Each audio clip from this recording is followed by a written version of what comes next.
మీ first cinema నటన ఎలా మొదలైంది? నా ఫస్ట్ మూవీ కోరుకున్న ప్రియుడు మార్కెట్లోకి వచ్చేంత వరకు నేను చచ్చిపోయాననే ఒక టాకు. ఇండస్ట్రీలో రకరకాలు అంటారు కదా, ఇప్పుడు పరిచయం చేస్తామని తీసుకెళ్ళి మోసం చేసేవాళ్ళు ఉన్నారు. నచ్చి అడిగిన వాళ్ళు చాలా మంది ఉన్నారు. నన్ను పెద్దవాళ్ళు ఎవరైనా అంటే తెలుసు? చాలా పెద్ద పెద్ద వాళ్ళు, బ్రహ్మానందం గారు, బాబు మోహన్ గారు కూడా. రిసార్ట్ లాగా ఉన్నాయన్నమాట, అక్కడ తీసుకెళ్లారు. వీడు నన్ను అసలు వదలట్లేదు, వీడు లాగించేస్తున్నాడు. చాలా ఇది వింటేనే అసలు నాకు టెన్షన్ వచ్చేస్తుంది.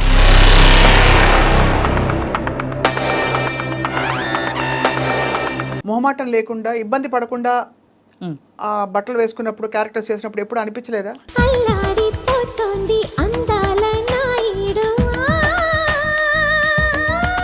ఈరోజు మీరు చూస్తున్నారు చాలా ఈవెంట్స్కి ఒక హీరోయిన్ వెళ్ళాలంటే ఒంటి మీద బట్టలు కూడా లేకుండా వెళ్తున్నారు. అంటే ఇప్పుడు శ్రీరెడ్డి అనే ఒక వ్యక్తి ఉంది, ఆమె పర్సనల్ లైఫ్. అవునంతే, తనది. ఆమె ఎలా ఉండాలని డిజైన్ చేసుకుందో అందులో వెళ్ళిపోతుంది. నన్ను వాళ్ళు వేధించారు, వీళ్ళు పడుకోమన్నారని. సినిమా ఫీల్డ్లో అంటే not only field, any place pressure ఉంటుంది, సెక్సువల్ ప్రెజర్. నేను బిఎఫ్లు చేయలే, నాకు ఆఫర్లు వచ్చి నేను చేయలే. వచ్చాయా ఆఫర్లు? అయ్యో నేను చెయ్యను. లాయర్ని పెట్టి మరీ వాయించాను తెలుసండి, చాలా ఫోర్స్ ఉండేది నా మీద. లీడ్ క్యారెక్టర్స్ చేశారు కదా మీరు? ఎస్. అండ్ ఆ తర్వాత you shifted to character roles, లేకపోతే ఇలా supporting main roles, lead roles చేస్తూ కృష్ణ గారితో కూడా హీరోయిన్ చేశాను. ఎవరు నేననేసి మూవీ చేశాను. తర్వాత పునీత్ రాజ్ కుమార్తో చేశాను, తర్వాత రమేష్ అరవింద్తో చేశాను. ఇవాళ మీరు ఎంత ప్లెయిన్గా, అంటే ఒక హీరోయిన్కి ఉండేవంత, ఒక సినిమా స్టార్కి ఉండే ఇది లేకుండా. అంటే ఫస్ట్ నుంచి ఏమిటంటే నేను ఇంటర్నేషనల్ మోడలింగ్ చేశాను. నేను బ్రిట్నీ స్పియర్కి నేను ఫస్ట్ ప్లేస్లో వచ్చానండి. నా కైండ్ ఆఫ్ యాక్టర్స్ ఎవరు సినిమా మేకింగ్ చేసిన వాళ్ళు ఇంతవరకు లేరు.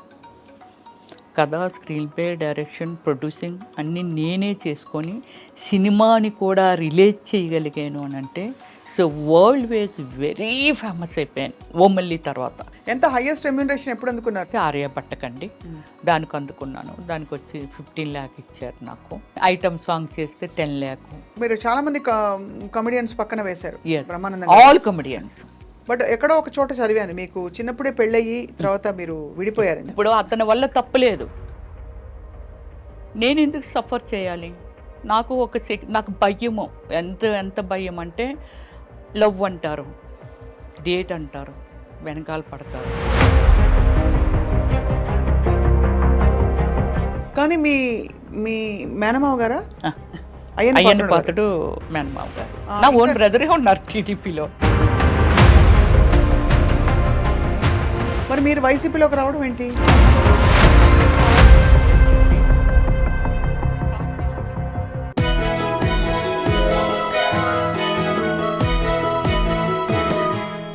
Hello and welcome to this special episode on I dream. క్వీన్కి స్వాగతం. ఇవాళ మన క్వీన్ ఆవిడ ఒక అద్భుతం, ఒక మ్యాజిక్ అని చెప్పాలి. ఎందుకంటే చాలా పాత్రలు పోషించారు జీవితంలో. తెరపై అనేక రకాల పాత్రలు పోషించి 9 భాషల్లో నటించడంతో పాటు ఒక సినిమాకి దర్శకత్వం వహించి 2 నంది అవార్డులు అందుకుని, అంతేకాకుండా జాతీయ స్థాయిలో ఎన్నో అవార్డులు అందుకున్న నటి. అంతేకాకుండా కామెడీ ట్రాక్కి కేర్ ఆఫ్ అడ్రస్గా మారిన నటి ఒక టైంలో. అండ్ మెయిన్ క్యారెక్టర్స్తో పాటు కామెడీ పాత్రలు చేస్తూ, అలాగే స్పెషల్ సాంగ్స్ చేస్తూ అనేక విధాల ఆవిడ విస్తరించారు. వీటన్నిటితో పాటు రాజకీయాల్లోకి అడుగుపెట్టారు. అండ్ వీళ్ళకి రాజకీయాల్లో ఈవిడికి చాలా దగ్గర బంధువులు, ఆర్తేర నాయకులు ఉన్నారంటే ఎవరు నమ్మరు. But she remains to be very humble and low profile. And let's meet the one and only Ramyasri గారు. రమ్యశ్రీ గారి జీవితంలో చాలా విషయాలు, అంటే ఇన్ని పనులు చేయడానికి ఎలా వచ్చిన టైము, స్ఫూర్తి, ఇప్పుడు ఏం చేస్తారో కనుక్కుందాం. రమ్యశ్రీ గారు నమస్కారం, thank you very much. Doctor Ramyasri అని పరిచయం చేయాలి నేను. సో డాక్టర్ రమ్యశ్రీ గారు, డాక్టరేట్ ఎప్పుడు వచ్చిందండి మీకు? నాకు 6 years అయిందండి డాక్టరేట్ వచ్చి. సో మీరు నిత్యం అలా స్ఫూర్తి ప్రవాహంలా వెళ్ళిపోతున్నారు లైఫ్లో? అంటే నాకు ఏం లేదు స్వప్న గారు, చిన్నప్పుడే అంటే కొంచెం మెచ్యూరిటీ వచ్చిన తర్వాత కొంచెం సర్వీస్ అంటే ఎవరైనా బెగ్గర్స్ కానీ, అంటే మన చిన్నప్పుడు మేము చూసిన అంటే విలేజ్ బ్యాక్గ్రౌండ్లో పెరిగాను నేను. అమ్మమ్మ వాళ్ళ ఇంట్లో పెరిగాను. నా ఫ్యామిలీ అంతా విశాఖపట్నం, కానీ నేను మాత్రం నా గ్రాండ్ మా ఇంట్లో పెరిగాను అనమాట. నియరెస్ట్ ఏ కోడూరు అని అక్కడ స్టడీ చేశాను అనమాట. 10th క్లాస్ వరకు అక్కడ చేశాను. తర్వాత ఇంటర్మీడియట్ దేవరాపల్లి అని, అంటే విలేజ్ బ్యాక్గ్రౌండే అంతాను. సో ఆ చిన్నప్పుడు ఏమిటంటే ఈ బెగ్గర్స్ వాళ్ళు మన ఇంటికి వచ్చి అడుక్కోవటం ఇలా ఉంటుంది కదా, అలాంటి వాళ్ళకి హెల్ప్ చేయడం. నా ఫ్రెండ్స్ ఎవరైతే ఉన్నారో, ఏది 5th స్టాండర్డ్లో చదువుతున్న ఏజ్లో ఈ ఎస్సీ అమ్మాయిలు కానీ ఇలాంటి వాళ్ళకి, అయ్యో వాళ్ళు ఏంటి మనం తిన్నట్లేరు, మనం ఉన్నట్లేరు అని అనుకొని వాళ్ళకి చాటుగా అవి ఇవి ఇచ్చేయటం. అంటే ఉంది, అది నాకు చిన్నప్పుడే ఉంది. బట్ దాన్ని అలా పెరుగుతుండి కొలది తర్వాత నా అంతలు నేను డెవలప్ అయ్యి నేను సెక్యూర్డ్గా ఉన్న టైం నుంచి బాగా ఎక్కువ చేశాను. ఒక 13 years నుంచి ఈ సోషల్ సర్వీసుల్లో ట్రావెలింగ్. సో సోషల్ సర్వీస్ అనేది ఒక పెద్ద, అదొక complete mind set. Yeah, exactly. But before that మీ సినిమాలు చాలా ఇంట్రెస్టింగ్, మీరు వేసిన క్యారెక్టర్స్. మీ ఫస్ట్ సినిమా నటన ఎలా మొదలైంది అసలు? అంటే యాక్చువల్లీ నేను ఎక్కువ బుక్స్ స్టడీ చేసేదాన్ని. స్టడీ చేసినప్పుడు ఈ నవల్స్ ఇవన్నీ చదువుతుండేదాన్ని. నెక్స్ట్ మంచి మంచి మన ఎండమూరి వీరేంద్రనాథ్ గారు అలాంటివన్నీ నవల్స్ అవి అలా చూస్తుండేదాన్ని. అప్పుడు నాకు, నేను చిన్నదాన్నే, ఏది 6th స్టాండర్డ్ చదివినప్పటి నుంచే ఈ పిచ్చి నాకు బాగా. సో ఈ శ్రీదేవ్ గారు, విజయశాంతి గారు ఇలా ఉంటున్నప్పుడు 6th స్టాండర్డ్లో హై స్కూల్ టైంలోనే నాకు చాలా లాంగ్ హెయిర్ ఉండేది, ఫేర్గా ఉండేదాన్ని, బాగానే అంటే 6th స్టాండర్డ్ అంటే మెచ్యూరిటీ కూడా లేని ఏజ్ అది. బట్ ఆ ఏజ్లోనే కామెంట్స్ అనమాట, అబ్బా నువ్వు చాలా అందంగా ఉంటావు, నువ్వు శ్రీదేవి అయిపోవచ్చు, నువ్వు విజయశాంతి అయిపోవచ్చు, ఇలా అనమాట. అది నా బ్రెయిన్లో బాగా ఫీడ్ అయిపోయింది. సో అలా ఏజ్ పెరుగుతున్న కొలది నాకు ఈ లోపల ఉండిపోయింది. కానీ it's very nice family background. Cinema background అనేది కొంచెం కూడా లేని ఫ్యామిలీ అది. అంటే cinema nice family background, cinema background లేదంటే సినిమా నైస్ కాదనుకుంటా. నో, దానికి చాలా వ్యతిరేకంగా మాట్లాడిన మనిషినండి. సినిమా అంటే తప్పు కాదు, సినిమా ఏంటనేది మళ్ళీ మీకు చెప్తాను స్వప్న గారు. తప్పకుండా. అయ్యో 100% ఆ పాయింట్ మీకు మళ్ళీ మీరేంటంటే, అంటే సినిమా ఇండస్ట్రీతో కాకుండా కాదు, ఇంటిలోంచి లేడీస్ని మామూలుగా బయటకు రానిచ్చేవాళ్ళు కాదు. నేను చదువుకోవాలనుకున్నా సరే మాకు ఆ రోజుల్లోనే అంబాసిడర్ కారు ఉంటే అక్కడికి పంపించేవారండి డ్రైవర్ని ఇచ్చి. మా ఊర్లో లేదు కాబట్టి, హై స్కూల్ లేదు కాబట్టి. కానీ ఏదైనా మూవీకి వెళ్ళాలన్న ఫ్యామిలీ అంతా కలిసి వెళ్ళటము, లేడీస్ని ప్రత్యేకంగా లేడీస్ని బయటకు పంపరు. కానీ నాకు ఇది ఒకటి ఇంట్రెస్ట్ అలా పెరిగిపోతుంది. 10th క్లాస్ అయిపోయిన తర్వాత నాకు జిల్లా పరిషత్ చైర్మన్ కృష్ణమూర్తి గారు అనేసి వాళ్ళ అమ్మాయి పద్మప్రియ అని ఒక ఆమె ఉంది, నాకు మంచి క్లోజ్ ఫ్రెండ్. నా భావాలన్నీ తనతో షేర్ చేసేదాన్ని. సో చేసినప్పుడు మరి ఏం చేద్దాం అనుకుంటున్నాను, actually my name original name Sujatha. So మరి ఏం చేద్దాం అని అనుకుంటున్నాను. లేదు నేను ఎలా అయినా చేయాలి. చెన్నై వెళ్ళాలంటే నాకు లాంగ్వేజ్ రాదు అంటే అప్పటికి ఆల్మోస్ట్ నేను 97లో వచ్చాను, ఇక్కడికి వచ్చేసింది ఇండస్ట్రీ. సో నేను వెళ్ళాలి. అప్పుడు తను ఏం చేసిందంటే, మీకు ఒక పెద్ద, ఇప్పుడు ఫస్ట్ టైం నేను రివీల్ చేస్తున్నాను, TV9 రవిప్రకాష్ గారు ఉన్నారు కదా, అక్కడి నుంచి తనకు ఒక ఫ్రెండ్ తెలిస్తే, తను కూడా ఉమెన్ కదా, సో అందుకని ఇంకో ఫ్రెండ్కి బెత్తాయించి సుజాతలుగా హైదరాబాద్ వెళ్తానంటుంది, మూవీస్లో చేస్తానంటుంది. అబ్బా నాకు భయం అనిపిస్తుంది, వాళ్ళ ఫ్యామిలీకి ఏం చెప్పాలి అది ఇది అని. కానీ నేను పంపించినట్టు వాళ్ళ ఫ్యామిలీకి తెలియకూడదని ఇంకొక పర్సన్కి అప్పచెప్పింది. ఆ పర్సను రవిప్రకాష్ క్లోజ్ ఫ్రెండ్స్. అప్పుడు రవిప్రకాష్ గారి దగ్గరికి నన్ను పంపించారు. So travelling is very short time, ఒక 3 days ఎంతో రవిప్రకాష్ గారితో ట్రావెల్ చేశాను. నన్ను బండి మీద రామానాయుడు స్టూడియోకి తీసుకొని వెళ్ళారు. ఆ బ్యాక్ నుంచి తీసుకొని వెళ్తే లక్కీగా ఏమిటంటే రామానాయుడు గారు కలిశారు. షూటింగ్ జరుగుతుంది, ఏదో తాత మనవడు సంథింగ్ ఏదో రిసీవ్ చేసుకున్నారు. ఇప్పటికీ రాజా ఉన్నాడు, రాజా తెలుసు, ఎగ్జిక్యూటివ్ మేనేజరు. సో రాజా లోపలికి ఆయన దగ్గరికి తీసుకెళ్తే, ఏమైనా డ్రామాలు అవి చేసావని అడిగారు రామానాయుడు గారు. అన్నిటికీ నాది ఏంటంటే వాయిస్ లేదు, ఇదే అన్నిట్లకి ఇదే. నీకు మాటలు వచ్చా అని అడిగారు, అన్నీ అడిగారు. ఫోటోలు ఉన్నాయి, కొన్ని ఫొటోస్ ఉన్నాయా, లేదు. ఎక్కడి నుంచి వచ్చావు? వైజాగ్ నుంచి. మీ పేరెంట్స్ ఏం చేస్తారు అని అడిగారు. సార్ మా అన్ని గోల్డ్ బిజినెస్లు అవి సార్, డాడీ కూడా పొలిటికల్ ఫార్మరు, ఇవన్నీ చెప్పాను. మంచి కుటుంబం నుంచి వచ్చావమ్మా, వెళ్ళిపో, నీకేం తెలియదు, ఫోటో లేవు, ఎక్కడ చెయ్యలేదు, డాన్స్ రాదంటున్నావు, ఏది రాదంటున్నావు కదా, వెళ్ళిపో అని. లేదు సార్ నేను వెళ్ళను సార్, వచ్చాను సార్. అప్పుడు ముప్పలేని శివ గారు తాజ్మహల్ సినిమా పెద్ద హిట్ ఇచ్చారు. ఆయన మన జర్నలిస్ట్ కాలనీలో వేరే మూవీ కాకినాడ ప్రొడ్యూసర్తో మూవీ స్టార్ట్ చేస్తున్నారు. నేను వెళ్ళేసరికి అలీ, అనంతో, వంశీ గారు ఫ్రెండు, వాళ్ళందరూ అక్కడ ఉన్నారు. నేను వెళ్ళేసరికి డైరెక్టర్ గారు లేరు. ఏంటమ్మాయి సినిమాలు చేయడానికి వచ్చామని కింద మీద చూస్తే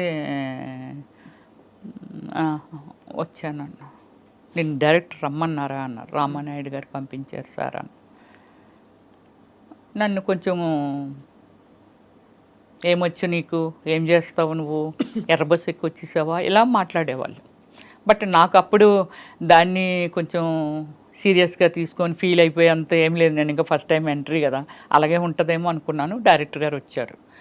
వచ్చి ఒక బ్లైండ్ సీన్ నాకు ఇచ్చారు. అంటే ఒక పెళ్ళికొడుకు, వాళ్ళలోనే పెళ్ళికొడుకు, నా వెనకాతలో ఒక ముగ్గురు వాళ్ళనే నిల్చోబెట్టి పెళ్లి చూపులకు వచ్చారు, నీకు ఇష్టం లేదు, నువ్వు బ్లైండ్ లాగా నటించాలి, కాలు తనుకొని ఎత్తేయాలి అన్నారు. సార్ కప్పు పగిలిపోద్ది అన్న. పర్లేదు, పగిలిపోతే కొనుక్కుంటాంలో, నువ్వు చెయ్యి అన్నారు.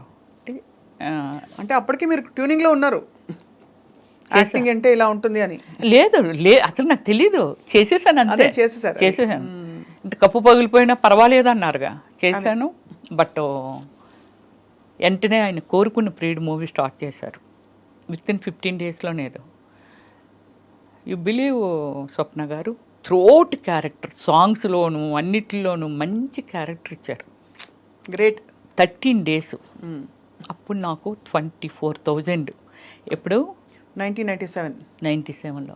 ఎక్కువే. నీకు అంత రెమ్యునరేషన్ ఇచ్చారని. కానీ ఎక్కడ ఫస్ట్ టైం చేస్తున్నానని ఫీలింగ్, నాకేం కెమెరా ఉంది, అది ఉంది, ఏం లేదు స్వప్న గారు. అలా చేసుకుంటూ వెళ్ళిపోతున్నాను. మీతో కూడా ఎవరు వచ్చారు రమేశ్రీ గారు? ఎవరు రాలా. మీరు ఒక్కరే? ఎలా ఒక్కదాన్ని వచ్చాను.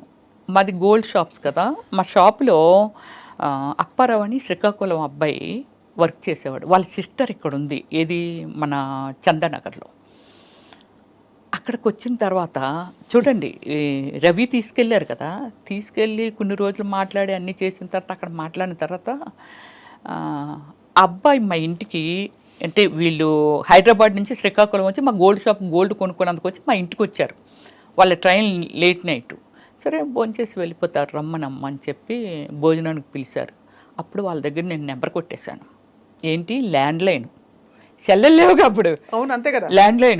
ల్యాండ్లైన్ ఇచ్చారు. ఆ తర్వాత అన్నారు వాళ్ళ ఇంట్లో ఉండొచ్చు, నెంబర్ మారిపోవచ్చు, ఎంత డేట్తో వచ్చేసేవారు. రవి గారి దగ్గర నుంచి మళ్ళీ అక్కడికి వెళ్ళిపోయాను. ఆ నెంబర్ ఉందిగా, నెంబర్ కొడితే ఇక్కడమ్మ చందానగర్లో ఉన్నాం మేము, అయ్యో మీరు హైదరాబాద్ వచ్చారా ఏంటమ్మా, రా మా ఇంటికి రండి అని అది ఇదంటే అదే టైం అనుకొని వెళ్ళి వాళ్ళ ఇంట్లో మేబీ 15 days ఉన్నాను. ఈ మూవీ స్టార్ట్ అవుతుంది, నేను వెళ్ళడం అరోరా కాలనీ రోడ్ నెంబర్ 2లో అక్కడ హౌస్ తీసుకున్నాను. అదే నా ఫాదర్ 100%. ఇంట్లో వాళ్ళకి ఏం చెప్పారు? వచ్చి నన్ను తీసుకెళ్ళిపోవటానికి తర్వాత వాళ్ళు చెప్పారు. మరి నేను చెప్పాలిగా, అసలు నిజం చెప్పాలిగా, 15 days ఉన్నానుగా వాళ్ళ ఇంట్లో. అసలు విషయం చెప్పాను, ఇలాగిలాగా అంటే, అమ్మ అదేంటమ్మా అంత పని చేసావు, మంచి ఫ్యామిలీ, అలా చెప్పకుండా రావచ్చా. వాళ్ళు చెప్పింది నాకు అసలు లోపలికి వెళ్ళట్లేదు, నాకు ఇదొక్కటే కనిపిస్తుంది. సో అది నెక్స్ట్ నేను మంచి స్పోర్ట్స్ ఉమెన్ని, కబడ్డీ, ఖోఖో, రన్నింగు, మంచి ప్రైజెస్ కూడా వచ్చాయి. బందర్ వరకు వచ్చాను నేను. ఇక్కడికి రాలేదు, కానీ మళ్ళీ చెన్నై వెళ్ళాను, ఇట్రాలా. సో అలాగే ఏమిటంటే వాళ్ళ ఇంటి దగ్గర నుంచి మా పేరెంట్స్కి వాళ్ళు ఫోన్ చేశారు. చేస్తే మా ఫాదరు బ్రదర్ వచ్చి చాలా సీరియస్ అయ్యారు. ఏం చేశారు, మీకు చెప్పకుండానే వచ్చేసాను, మీరు తీసుకెళ్ళా మరలా వచ్చేస్తాను. ఇదే నా ఆన్సర్, ఇదే ఉంది వాళ్ళ దగ్గర. వాళ్ళు ఏం చెప్పినా ఏం చేసినా. అప్పటికి మీరు మేజరే కదా? అప్పుడెక్కడ మేచినప్పుడే 16 నా ఏజ్ అప్పటికి. 16 16 కాకపోతే బాగా బొద్దుగా ఉండేదాన్ని, అప్పట్లో హీరోయిన్లు అందరూ కొంచెం మెయిన్ క్యారెక్టర్స్ వాళ్ళు కూడా యంగ్ గా ఉండేవారు. లావుగా ఉండేదాన్ని. సో అప్పుడు డాడీ వాళ్ళు చెప్పినా ఏం చేసినా నేనైతే రాను అంటే అనకూడదు ఆ వాడు. మా అమ్మ ఎవరైనా అడిగినా చేసినా నా ఫస్ట్ మూవీ కోరుకున్న ప్రియుడు మార్కెట్లోకి వచ్చేంత వరకు నేను చచ్చిపోయాననే ఒక టాకు. రియల్లీ అంటే అంత ప్రెస్టేజింగ్గా ఫీల్ అయ్యారు. ఒక ఫ్యామిలీ నుంచి చెప్పా చేయకుండా వెళ్ళడము ఇదంతా అనేది. ఆడపిల్ల వెళ్తే కంగారు పడతారు కదండి. కానీ మిమ్మల్ని మీరు ఎలా సంభాళించుకున్నారు అప్పట్లో? అంటే ఇండస్ట్రీలో రకరకాలు అంటారు కదా, ఇప్పుడు పరిచయం చేస్తామని తీసుకెళ్ళి మోసం చేసే వాళ్ళు ఉండొచ్చు. ఇండస్ట్రీలో చాలా మంది ఇలాగా, అంటే ఇవన్నీ వినడమే మనం. అవును. కానీ అఫ్ కోర్స్ చాలా మంది గొప్ప నటీమణులు, గొప్ప సక్సెస్ఫుల్ అయిన ఆర్టిస్టులు 100 మంది ఉన్నారు, 1000 మంది ఉన్నారు. మీ ఎక్స్పీరియన్స్ ఏంటి రమ్యశ్రీ గారు? నేను స్వప్న గారు ఫస్ట్ నుంచి సమ్ లైక్ వెరీ లిమిటెడ్ ఉమెన్ని, ఇన్ని లాంగ్వేజెస్, ఒక 400 పైన మూవీసు, ఇన్ని చేసి ఇన్ని జాతీయ అవార్డులు, స్టేట్ అవార్డులు, is a dare and dash. నా కైండ్ ఆఫ్ యాక్టర్స్ ఎవరు సినిమా మేకింగ్ చేసిన వాళ్ళు ఇంతవరకు లేరు. కథ, స్క్రీన్ ప్లే, డైరెక్షన్, ప్రొడ్యూసింగ్ అన్నీ నేనే చేసుకొని సినిమాని కూడా రిలేట్ చేయగలిగాను అని అంటే, so world wise very famous అయిపోయాను ఓమల్లి తర్వాత. అందరూ రవివర్మ పెయింటింగ్స్ అన్నారు కానీ నేనని ఎవరు అనలేదు. అమ్మాయి కాదు రవివర్మ పెయింటింగ్స్ అని. పెద్ద పెద్ద రాసి మూవీస్ నరసింహరావు గారు కానీ, రామానాయుడు గారు కానీ, పెద్ద పెద్దోళ్ళు అందరూ అన్నారండి. రాఘవేంద్రరావు గారు కూడా ఆ పోస్టర్లు చూసి ఏటో అమ్మాయి కాదు పెయింటింగ్స్ అవి అని వాళ్ళంట. అంటే పబ్లిసిటీకి పెయింటింగ్ చేయించాను అనుకున్నారు. అదే కానీ అంత సమర్థత ఉంది. అంత హార్డ్ వర్క్. 17 వయసులో ఎవరు మంచి ఎవరు చెడు విచక్షణ ఎలా? అసలు ఏమి జీరో నాలెడ్జ్. ఎవరైనా వచ్చి గబుక్కుమని రామ్మ తీసుకెళ్తా నిన్ను ఆ ఫలానా డైరెక్టర్ దగ్గరికి, అవి కూడా ఎక్స్పెక్ట్ చేశాను నేను. అంటే డైరెక్టర్స్ దగ్గరికి, ప్రొడ్యూసర్ దగ్గరికి అని కాదు, కానీ ఈ నాకు కోరుకున్న పీరియడ్ జరుగుతున్నప్పుడే ఒక 3-4 సినిమాలు, అంటే లొకేషన్కు వాళ్ళు వీళ్ళు వస్తూ ఉంటారు కదా. నా టార్గెట్ ఏంటంటే ఏదో అయిపోవాలి, పెద్ద స్టార్ అయిపోవాలని ఒక టార్గెట్ ఉంది. సో దానికోసం అంటే నాకు ఇంకేం కనిపించేది కాదు. చాలా సీరియస్గా ప్రతిదీ నేర్చేసుకోవటం. డ్యాన్స్ స్కూల్ ఎక్కడ ఉంటుంది, యాక్టింగ్ ఎక్కడ నేర్చుకోలేరు స్వప్న గారు. డ్యాన్స్ స్కూల్ ఎక్కడ ఉంటుంది, అద్దంలో నేనే చూసుకొని ఇలాగైతే ఎలా అందంగా ఉంటాను. Self makeup only Ramyakrishna and Ramyasri only. అప్పుడు అలాగైనా వాళ్ళు సిల్క్ స్మిత కూడా ఫేస్ ఇచ్చి మేకప్ చేయించుకునేది, కానీ రమ్యకృష్ణ గారు సెల్ఫ్ మేకప్ చేసుకునే వాళ్ళంట. నేను మాత్రమే సెల్ఫ్ మేకప్ చేసుకునేదాన్ని. అంటే ఒక డెడికేషన్తో నాకేం కావాలనే దాని మీద ప్రయాణం చేశాను. కానీ ఒక్కసారి మాత్రము నాకు ఈ ఏమిటి అమీర్పేటలో ఒక బట్టల షాప్ ఉండేదండి. అది చాలా ఉన్నాయి, వెరీ ఫేమస్ అండి అది. అప్పట్లో వెరీ ఫేమస్ ఆ షాపు. దానికి యాడ్ చేయాలంటే వాళ్ళు బెంగళూరు నుంచి వచ్చారు. షాపర్ షాప్ యాడ్ చేయాలి వచ్చారు, పిలిచారు. అప్పుడు నాకు కారు ఉంది, అప్పుడప్పుడే కొనుక్కున్నాను జన్ కారు. నాకు డ్రైవ్ రాదు అప్పుడు. సో మా కారు ఉంది రండి అని. నాకు ఈ ఏరియాస్ ఏవి తెలియవు హైదరాబాద్లో. వాళ్ళు తీసుకెళ్తున్నారు. ఇప్పుడు ఆ ఏరియా ఏమిటనేది నేను ఇప్పుడు చెప్పగలను.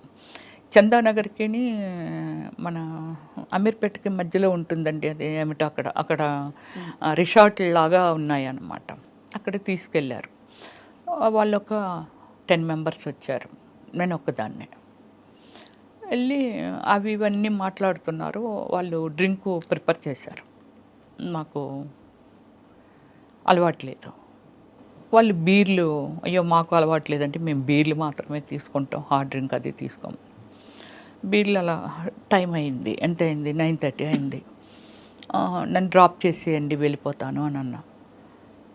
ఉన్నట్టు మేడం పంపించేస్తామని 10 అయింది నైట్. పంపట్లా. 11 అప్పుడు ఈ సెక్యూరిటీ డిపార్ట్మెంట్, పోలీస్ డిపార్ట్మెంట్ ఉంటుంది కదా, వాళ్ళు వచ్చారు. వస్తే నేను వాళ్ళతో చెప్పాను, సార్ నేను వెళ్ళిపోతాను అంటున్నాను అంటే, మరి వీళ్ళు మీకు తెలుసు అంటే, తెలుసు సార్, బెంగళూరు ప్రొడ్యూసర్స్ వీళ్ళు అని చెప్పాను నేను.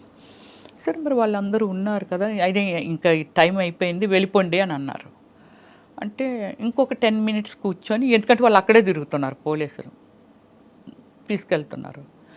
ఎర్రగడ్డ దాటిన తర్వాత ఫ్లైఓవర్ ఉంది చూసారా, ఆ ఫ్లైఓవర్ మీదకి వస్తున్నప్పుడు వాళ్ళు ఎందుకో మాటి మాటికి కారు దిగడం, బానెట్ ఎత్తడం ఇలా చేస్తుండేవాళ్ళు. సో ఏంటి వీళ్ళు ఎలా దిగుతున్నారు, ఇన్నిసార్లు దిగుతున్నారు, కారు రిపేర్ అయితే ఆగిపోద్ది కదా అనిపించేది నాకు. అక్కడికి వచ్చిన తర్వాత ఏమైందంటే, నన్ను అంటే ముందున ఒక ఆయన కూర్చున్నాడు, నా పక్కన ఇద్దరు కూర్చున్నారు, వేరే కారుల్లో వెనకాల వస్తున్నారు. ముందుని ఒక కారు 10 మంది వాళ్ళు. సో కారు నా పక్కన కూర్చున్న ఆయన కొంచెం వల్గర్గా బిహేవ్ చేయడం మొదలుపెట్టాడు. అమ్మ బాబాయ్. వెనకన కూర్చొని నేను ఎప్పుడు అబ్జర్వ్ చేశానంటే, బానెట్ ఎత్తి కారులో ఏదో వాటర్ పోస్తున్నట్టు పోసి పక్క కొంపేశాడు ఆ నీళ్ళు. రమ్య గారు, నాకు పేరు రామానాయుడు గారే పెట్టారు. రమ్యకృష్ణ, రవలి, రంభ వీళ్ళందరూ సక్సెస్ఫుల్ ఉమెన్స్ ఫిల్మ్ ఫీల్డ్లో. అందుకని 6 letter వచ్చేలాగా రమ్య అంటే మరి బోడుగా ఉంది. రమ్యకృష్ణ కూడా రమ్య అని అంటాము మేమందరమేని. ఏదైనా తోక తగిలిస్తే బాగుంటుందేమో అని చూచుకొని చెప్పి శ్రీ పెట్టారు పక్కన రామానాయుడు గారు నాకు అప్పుడు. సో వెళ్ళి వీడు చాలా వల్గర్గా బిహేవ్ చేస్తున్నాడు, చాలా చాలా చాలా ఓవర్ అయిపోతుంది అది. అప్పుడు నేనేం చేశానంటే, నా సైడ్ డోర్ ఉంటుంది కదా, ఆ డోరు ఇలాగ ఓపెన్ చేసేటప్పటికి ఓపెన్ అయిపోతే ఈ కాలు ఇలాగ అడ్డు పెట్టి కిందకు దూకిటందుకే. మీరా? నేనే. వీడు నన్ను అసలు వదలట్లేదు, వీడు లాగించేస్తున్నాడు. ఈ కాలు అలాగే వెళ్తుందండి, కాలు చాలా వరకు అరిగిపోద్దా అని అనుకున్నాను. ఆ రోజు లక్కీగా ఏంటంటే షూ వేసుకున్నానంటే నేను, ఇలా తోసుకెళ్తుంది కాలు. ఎదురుగా సెకండ్ షో మూవీ వదిలితే ఫాదరు ఆ అబ్బాయి, అంటే చాలామంది వెళ్తున్నారు వస్తున్నారేమో, ఈ రూట్ గుండా వస్తూ ఉంటే అప్పుడు నా కాలు డోర్ ఓపెన్ అయ్యి కదా ఉంది, ఇటువైపు వస్తున్నారు వాళ్ళు, డోర్ ఓపెన్ అయ్యి ఉంది. ఎప్పుడైతే ఓపెన్ అయ్యి ఉండి నా కాలు ఉందో, ఆ పెద్ద ఆయన ఉన్నారు కదా, అమ్మ ఇది ఏదో ఏంటి ఆ కాలు డోర్ ఓపెన్ అయిపోయింది, కాపాడండి అంటున్నాను నేను. అండ్ మీ పక్కన వాడు ఇబ్బంది పెడుతున్నాడు. అంటే వీళ్ళు ఏం చేశారంటే, నా ముందు వెళ్ళిన కారు కొంచెం ముందుకెళ్ళిన తర్వాత యూటర్న్ తీసుకుంటే వాళ్ళు కథలు చెప్తున్నారు, ఏమండి ఇప్పుడు మీ ఇంటికి వెళ్ళట్లేదు, మా ఫ్రెండ్ ఒకడు ప్రాబ్లం పడ్డాడు, వాడి దగ్గరికి వెళ్ళి తర్వాత మీ ఇంటి దగ్గర దిగబెడతామండి అని ఇవన్నీ చెప్తున్నారు. మీకు తెలిసిపోతుంది? నాకు అర్థమైపోతుంది వాళ్ళు మాట్లాడుతున్న మాటలు. కారు అంటాడు, నీళ్ళేం పక్క నుంచి బానెట్ ఎత్తే గ్యాప్ ఉంటుంది కదండి, ఆ గ్యాప్లోంచి కనబడుతుంది, పక్కనే వేసేసాడు, బానెట్లో వేసాను, హీట్ ఎక్కిపోయింది అంటాడు, ఏదో చెప్పేస్తున్నారు. నాకు భయమేసి అలా చేస్తే, మీరు నమ్మరండి, గాడ్ లాగే ఆ అబ్బాయి ఆయన వాళ్ళ వెనకాతలు ఇంకోళ్ళు ఎవరో వస్తున్నారు. వీళ్ళు ఎప్పుడైతే కారు ముందుకు వచ్చి ఇలాగ ఆపారో, వెనకాల వచ్చిన వాళ్ళు కూడా పక్కన ఇలాగ ఆపారు. కారు స్పీడ్గా వచ్చి ఆపితే, ముందు అమ్మాయిని దింపండి అని అంటే, ఎవరమ్మా వాళ్ళు అన్నారు. సరే ఇలాగ నాకు ఒక యాడ్ ఇప్పిస్తామని చెప్పి నన్ను తీసుకొచ్చారండి. చాలా రోజులు నాతో ఫోన్లో మాట్లాడారు ఆ పెద్ద ఆయన. సో ఇది అప్పుడు నన్ను కిందకి దించి మొత్తం బాడీ ఎంత ఉడికిపోయి, బాడీ అంతా స్వెట్టింగ్ వచ్చేస్తుంది అనమాట. అప్పుడు ఆయన దగ్గరుండి బండి మీద అబ్బాయినేమో నువ్వు ఇలాగ వెళ్ళిపో అమ్మ, నేను దగ్గర పెట్టి వచ్చేస్తాను ఆమెని అని చెప్పి నన్ను మా ఇంటి వరకు అరోరా కాలనీలో ఉండేదాన్ని నేను. చిన్నవారు అప్పుడు చాలా మీరు? ఏది చిన్నదాన్ని అన్నారు. అందము చందము లేని రోడ్డు అంటూ పోయిన పిల్లలు ఎవరిని వదలట్లేదమ్మా, ఇంత అందం ఉంది, ఇంత ఉంది, ఎవడు ఏది చెప్తాలని నమ్మేసి వచ్చేస్తావా, దేవుడు పంపినట్టుగా మేము ఏదో వస్తున్నాం కాబట్టి సరిపోయింది, లేకపోతే నీ లైఫ్ ఏంటమ్మా, తప్పు కదా, అలాగే ఎవరైనా రమ్మంటే అలాగే వెళ్ళిపోవచ్చు. That is first and last. అంతే మీకు అలాంటి ఎక్స్పీరియన్స్? అంతే. చాలా ఇది వింటేనే అసలు నాకు టెన్షన్ వచ్చేస్తుంది. మీరు నమ్మరు, ఆ రోడ్డు మీద నిలబడలేకపోయాను, కిందకు వచ్చి చాలా దూరం నుంచి షూ మొత్తం అంతా అడుగునంత కచ్చగా అయిపోయింది. అదే అంటే మీరు తప్పించుకోవడానికి ప్రయత్నించారు, వాళ్ళు ఏదో చేద్దామని ట్రై చేశారు. సో ఇది సినిమా అయిన తర్వాతే కోరుకుంటూ పీరియడ్ అయిపోయింది. తర్వాత ఆషాఢం పెళ్లి కొడుకు చేశాను, తర్వాత ఏవో ఇంకొక 2-3 సినిమాలు చేశాను. అలా మీకు పెరుగుతూ మీకు క్యారెక్టర్స్ ఏం వస్తున్నాయని లీడ్ క్యారెక్టర్స్ చేశారు కదా మీరు. అండ్ ఆ తర్వాత you shifted to character roles, లేకపోతే ఇలా సపోర్టింగ్ రోల్స్? నేను స్టార్టింగ్ నుంచి మిక్స్డ్ ఇవి చేశాను. మెయిన్ రోల్స్ లీడ్ రోల్ చేస్తూ కృష్ణ గారితో కూడా హీరోయిన్ చేశాను. ఎవరు నేను అనేసి మూవీ చేశాను. తర్వాత పునీత్ రాజ్ కుమార్తో చేశాను, తర్వాత రమేష్ అరవింద్తో చేశాను, సూర్యతో చేశాను, విక్రమ్ గారితో చేశాను. అంటే నేను ఎలా అయిందంటే నాకు ఎవరు గాడ్ ఫాదర్ లేరు ఫిల్మ్ ఇండస్ట్రీలో, అందుకని చాలా గాడ్ ఫాదర్ లేరు. ఇంతవరకు ఎన్ని టైం చెప్పినా బిలీవ్ చేయగలరా లేదనేది ఇంతవరకు కాంట్రవర్సీ లేదు నా లైఫ్. వెరీ డీసెంట్ అనమాట. ఎవ్వరూ మిమ్మల్ని ఏ టైంలో కూడా ఇబ్బంది పెట్టలేదు అయితే? లేదు. ఇలాంటి సిచ్యువేషన్ ఒకసారి ఎవడో సంథింగ్ అంటే ఇండస్ట్రీలోనే మీకు రకరకాల మనుషులు ఉంటారు కదా, చాలా గొప్పగా పెద్ద మనుషులు చాలా మంది ఉన్నారు. ప్రతి ఇండస్ట్రీలో ఉంటుంది. ఈ ఇండస్ట్రీలో ఏంటంటే కొంచెం రూల్స్ అవి రిలాక్స్డ్ గా ఉంటాయి కాబట్టి వాతావరణాలు కూడా అలా ఉంటాయి, లేట్ నైట్స్ ఉంటాయి. మరి అలాంటప్పుడు మీరు ఇబ్బంది పడకుండా రావడం అనేది చాలా పెద్ద. అంటే నేను ఫస్ట్ నుంచి ఒక టీంని మెయింటైన్ చేసేదాన్ని. తక్కువ టైంలో సాగర్ గారు డైరెక్టర్ గారు ఇప్పుడు మన ఈ లోకంలో లేరు. ఆయన నేను వసేనా మరదల మూవీ చేశాను, రామ్ సక్కనోడు సుమన్ గారితో చేశాను. అప్పుడు కన్నడలో ఆయనే నన్ను ఇంట్రడ్యూస్ చేశారు, అమర్ అక్బర్ అంతోని మూవీ అని. ఇంద్రజ నేను దానికి సుమన్ గారు కాదు, మన సాగర్ గారు డైరెక్టర్ పరిచయం చేశారు.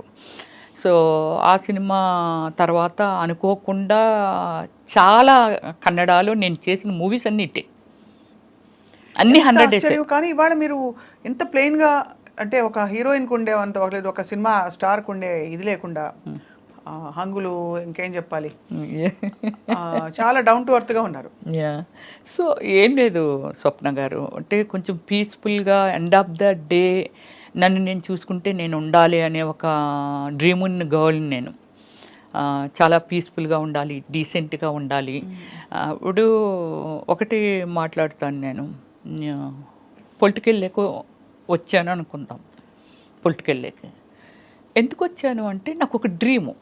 అవును, ఏదైనా ఒకటి అచీవ్మెంట్ సాధించామనంటే దేనిలోనైనా సాధించవచ్చు. ఫస్ట్ మనకి ఒక గోలు, డ్రీము అంటే ఒక ఫ్యాషన్ ఉంటే దాన్ని ఏదైనా చెయ్యొచ్చు అనేది. రైట్. దీనితో రాజకీయంలోకి వచ్చాను. ఎందుకు వచ్చాను అని అంటే సంథింగ్ ఒక బ్రాండ్ క్రియేట్ చేయాలి నా వరకు. అంతే, ఒక అధిష్టానాన్నే ఒక బ్రాండ్ చేయాలనేది కాదు, నా వరకు నేను ఒక బ్రాండ్గా తయారవ్వాలి అంతే. పొలిటికల్ అంటే ఏమిటి, ఓకే పొలిటికల్ ఎందుకు వెళ్ళాము, ఏం చెయ్యాలని అనుకున్నాము, దానికి ప్రభుత్వం నుంచి ప్రజలకి మనం ఓన్లీ మీడియేటర్ మాత్రమే. అవును, ఇది నిజమే కదా, ప్రభుత్వానికి ప్రజలకి మీడియేటర్ మాత్రమే మనం అక్కడి నుంచి వీళ్ళ అవసరాలు ఏంటి, వాళ్ళకి అక్కడి నుంచి మనకి ఏం ఫండింగ్ వస్తుంది, మనం ఏం యూటిలైజ్ చేసామనేది ఒక్కటే రాజకీయం, అంతే నాకు తెలిసింది. కరెక్ట్. ఈ భావంతోనే నేను పొలిటికల్లోకి వెళ్ళాను, నేను ఏదో చెయ్యాలి. కానీ మీ మేనమావ గారా? అయ్యన్న పాత్రుడు మేనమావ గారు నా ఓన్ బ్రదరే ఉన్నారు టీడీపీలో. ఓకే. రామానాయుడు. ఓహో. మాడుగుల మన బూడి ముత్యాలనాయుడు గారి మీద కంటెస్టింగ్ పర్సన్ బ్రదరే. 2014, 2019. మరి మీరు వైసీపీలోకి రావడం ఏంటి అంటే దీనికి కారణం ఏమిటంటండి, ఇప్పుడు పార్టీలు తీసేద్దాం, ఇది మనకొద్దు. నాకున్నది రాజశేఖర రెడ్డి గారి ఇంటి వెనకాల శర్మిలా హౌస్ ఉంది కదా, అరోరా కాలనీయే కదా, అక్కడే నా ఇల్లు ఉండేది.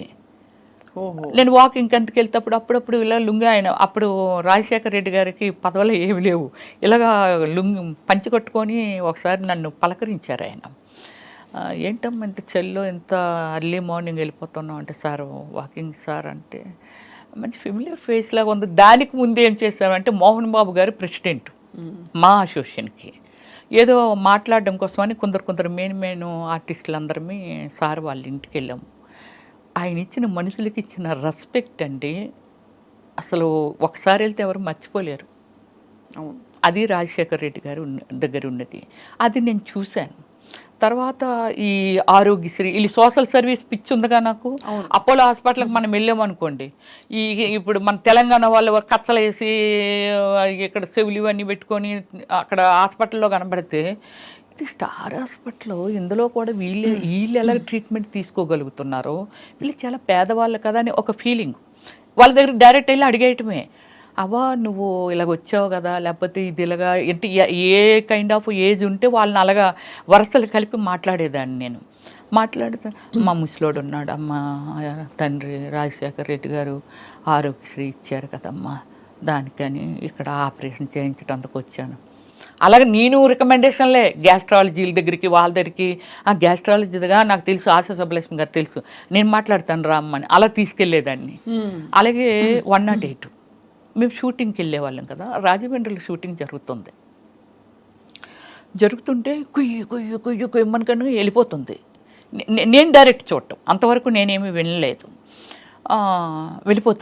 వెళ్ళిపోతుంటే పక్కన ముసలి పోనీలే అమ్మ దేవుడిలాగా వచ్చాడు, ఎక్కడ ఏదైనా సరే దిక్కుమాలు సావులు చావకుండా ఒక 5 నిమిషాలు వచ్చి తీసుకొని వెళ్ళిపోయి చాలామందికి ప్రాణదానం చేస్తున్నాడు రాజశేఖర రెడ్డి గారని ఒక పెద్ద ఆవిడ అక్కడ ప్రొడక్షన్ పెట్టారనమాట. ఇడ్లీ అవి మిగిలిపోతే ముందు రోజు వద్దమ్మ మేమే వండుకుంటాం అంటే, పర్లేదు తీసుకోండి బాగుంటాయి మా సినిమా వాళ్ళవే అలాగని చెప్పి ఆవిడ అంటుంటే విన్నానండి. అలా విన్ని దాని మీద ఒక ఇంప్రెషన్.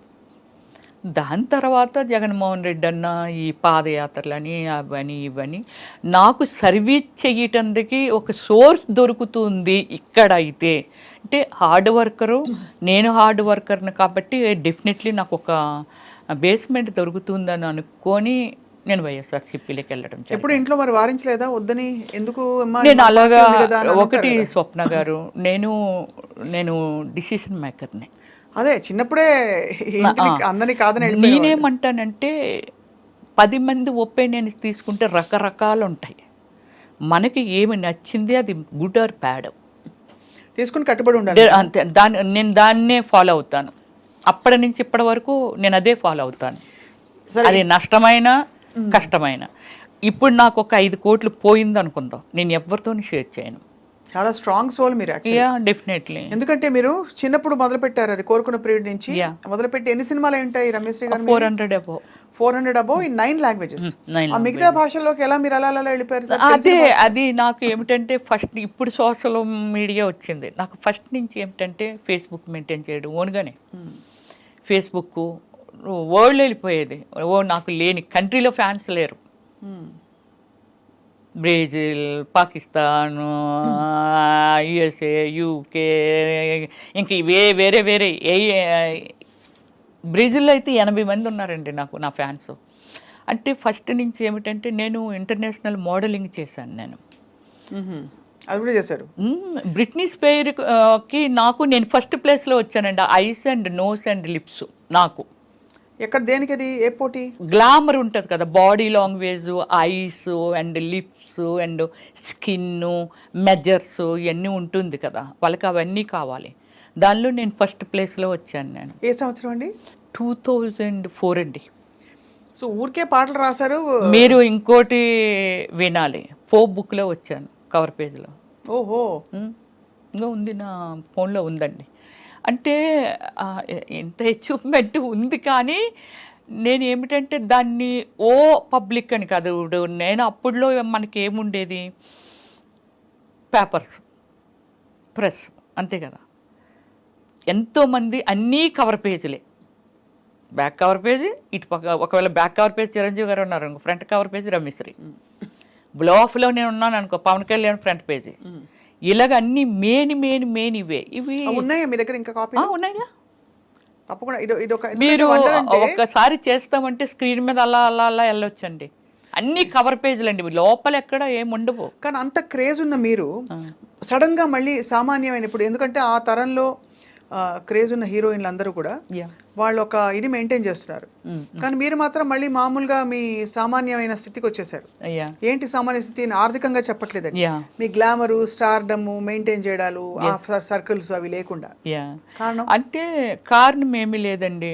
పొలిటికల్ అంటే నాకు కొందరు పెద్దలు చెప్పిందని కాదు, కానీ డీసెంట్గా ఉండాలి, తర్వాత నానకూడదు, ఆ వర్డ్ అదే అనుకుంటాను, అది ఉంది. అయితే ఇంకోటి నేను చెప్తాను, ఆత్మ సౌందర్యం లేనిది, ఆత్మశుద్ధి లేనిది శివ పూజలు ఎలా మనల్ని మనం శుద్ధిగా ఉంచుకున్నప్పుడే కదా ఎదుటి వాళ్ళని. ఇప్పుడు నేను గ్లామర్గా ఉన్నాను, ఆవిడ స్లీవ్లెస్ వేస్తుంది అనేది. దీనికి ఎగ్జాంపుల్ మీకు చెప్తాను. యూఎస్ఏ ఒక ఈవెంట్కి వెళ్ళాము. ఈవెంట్కి వెళ్తే అట్లాంటాలో అంటే అప్పటికే ఎప్పటి నుంచో రమ్యశ్రీ ఎందుకు అలాంటి బట్టలు వేసుకుంటుందని అంటుండేవాళ్ళంట. ఐ డోంట్ నో, నాకు అంటే అక్కడికి వెళ్ళాక కానీ ఆ మ్యాటర్ మనకు తెలియదు కదా. సో తర్వాత అంటుండేవాళ్ళంట. చాలామంది ఏమనేవాళ్ళంట, బట్టలది ఏముంది ఇక్కడ మనం వేసుకోవట్లేదా, మనం ఉండేది ఏ కల్చర్లో ఉన్నాం. ఇది దుబాయ్లో విన్నానండి, యుఎస్ఏలో విన్నాను ఈ వర్డ్స్, సేమ్ వర్డ్స్. ఎప్పటి నుంచో తీసుకొద్దామని అనుకుంటున్నారు కానీ ఆవిడ చాలా ఫాష్ ఉంటుంది బట్టలు. ఎక్కడ ఫాష్ ఉంటాను, స్క్రీన్ మీద. నేను వెళ్ళిన తర్వాత అక్కడ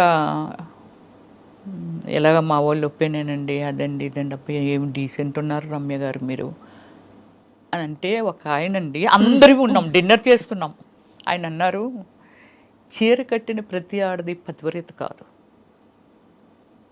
వాళ్ళ డ్రెస్సింగ్ దీన్ని పెట్టి ఎవరిని ఎప్పుడు అంచనా వేయకూడదని అందరి మధ్య ఆయన మాట్లాడారు. గ్రేట్. అవును, డైరెక్ట్గా నన్ను ఉద్దేశించి ఇంకోళ్ళు ఉద్దేశించి కాదు, నా వర్షన అల్లో ఉంది ఏది ఎప్పుడో, కానీ అది ఆయన అప్పుడు ఓపెన్ చేశారనమాట అలాగా. సో అలా అంటే ఏమిటంటే ఒక డ్రెస్సింగ్ని పెట్టో లేకపోతే ఏదో పెట్టి, నేను చేసిన సినిమాలు నేను ఒకటే చెప్పాను, నేను బిఎఫ్లు చేయలే, నాకు ఆఫర్లు వచ్చి నేను చేయలే.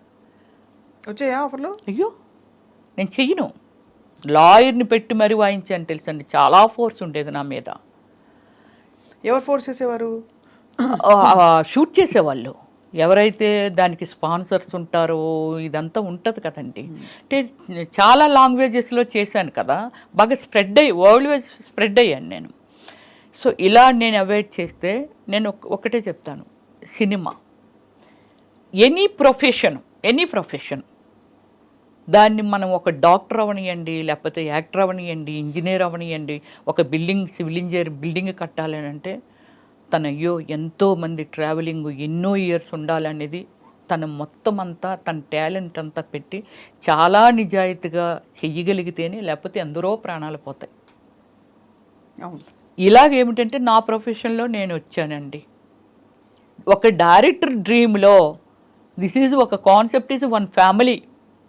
ఒకరు ప్యాంట్ వేస్తారు, ఒకరు చీర కడతారు, ఒకరు షార్ట్లు వేస్తారు, డిఫరెంట్ కాన్సెప్ట్ ఈజ్ స్టోరీ. అలా మీరు వేసిన క్యారెక్టర్స్కి చాలా చోట్ల మీరు కొన్ని ఎక్స్పోజ్ చేసే బట్టలు వేసుకున్నాను. అప్పుడు అదే అంటున్నాను, నాకు డైరెక్టర్ అనే ఆయన కాన్సెప్ట్ అండి. చిరంజీవి గారైనా సరే కొన్ని సినిమాల్లో గోచి పెట్టుకొని పరిగెట్టారుగా అవసరమైతే. అంటే అడవ మనిషిలో చిన్న కట్టుకొని పరిగెట్టారు.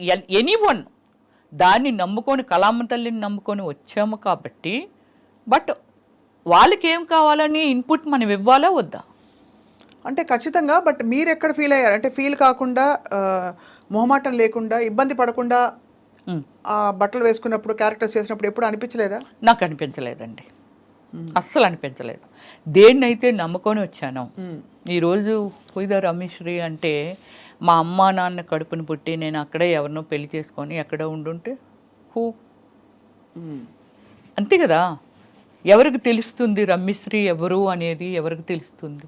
ఖచ్చితంగా. అంటే నేమ్ ఫేమ్ కోసం, బట్ అయినా కూడా ఒక పెంపకం, ఒక వాతావరణంలో పెరిగినప్పుడు, మీరు అన్నట్టు సినిమా ఇండస్ట్రీ లేకపోతే నేను రాను, తప్పకుండా ఇబ్బంది పడతారు.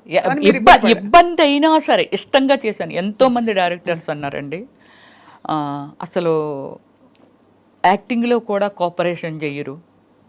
రమ్య గారు ఒక క్యారెక్టర్ మీకు ఎక్స్ప్లెయిన్ చేస్తే, అది సిల్క్ స్మిత్ అని మిమ్మల్ని చూసామండి. ఆ క్యారెక్టర్ని ఎలా మోడ్ చేసేసుకోవాలి, ఎలాంటి డ్రెస్సింగ్ వేసుకోవాలి, ఎలాంటి మేకప్ వేసుకోవాలి. మేకప్ సిల్క్ స్మిత్ అది ఓన్ కాదు, కానీ everything is my self only. Costume design నేనే, కలర్ కాంబినేషను నేనే, అన్నీ మొత్తం డిజైన్ చేసేసుకునేదాన్ని.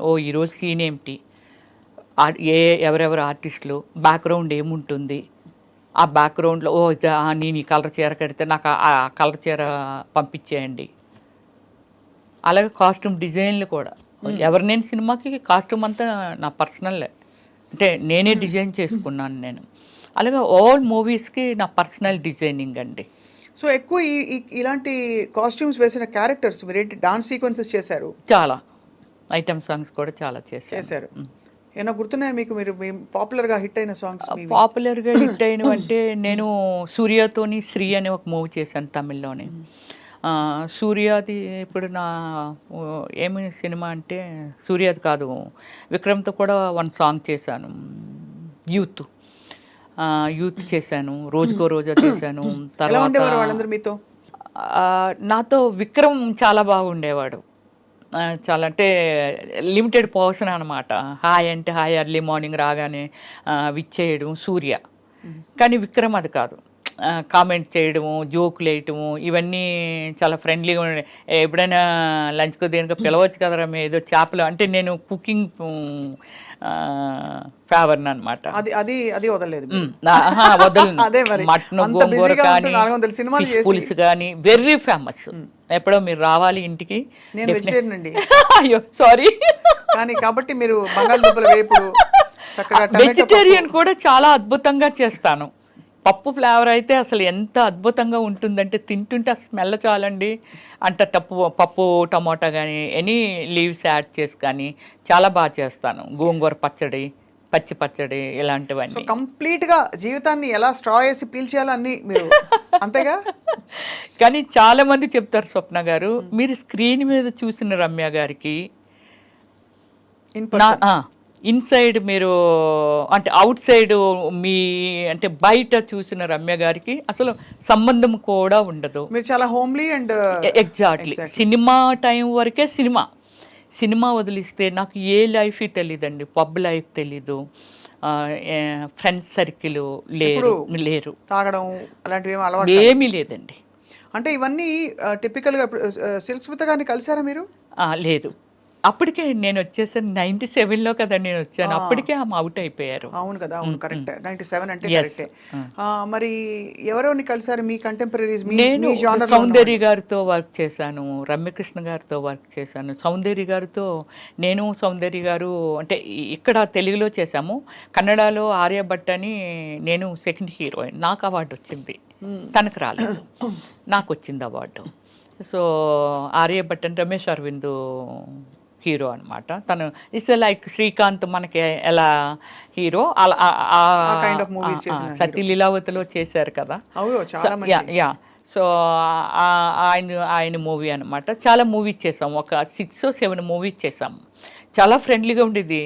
రమ్య నువ్వు అంటే మమ్మల్ని చైర్స్ చేసుకొని ఇంకా వేరే ఎక్కువ ఆర్టిస్టులు ఉంటారు కదా, మాట్లాడుకొని ఇదంతా చేస్తున్నప్పుడు నువ్వేమైనా దూదులు పెట్టుకుంటావు రమ్య, అందరూ సత్తాగా డిస్కస్ చేసి నవ్వినా సరే నువ్వు నవ్వు అలా ఉండిపోతావు ఏమిటి, ఎక్కడో చైర్ వేసుకుంటావేంటి రా, నన్ను రా అనేది, ఎక్కడో చైర్ వేసుకుంటావేంట్రా అనేసి అని.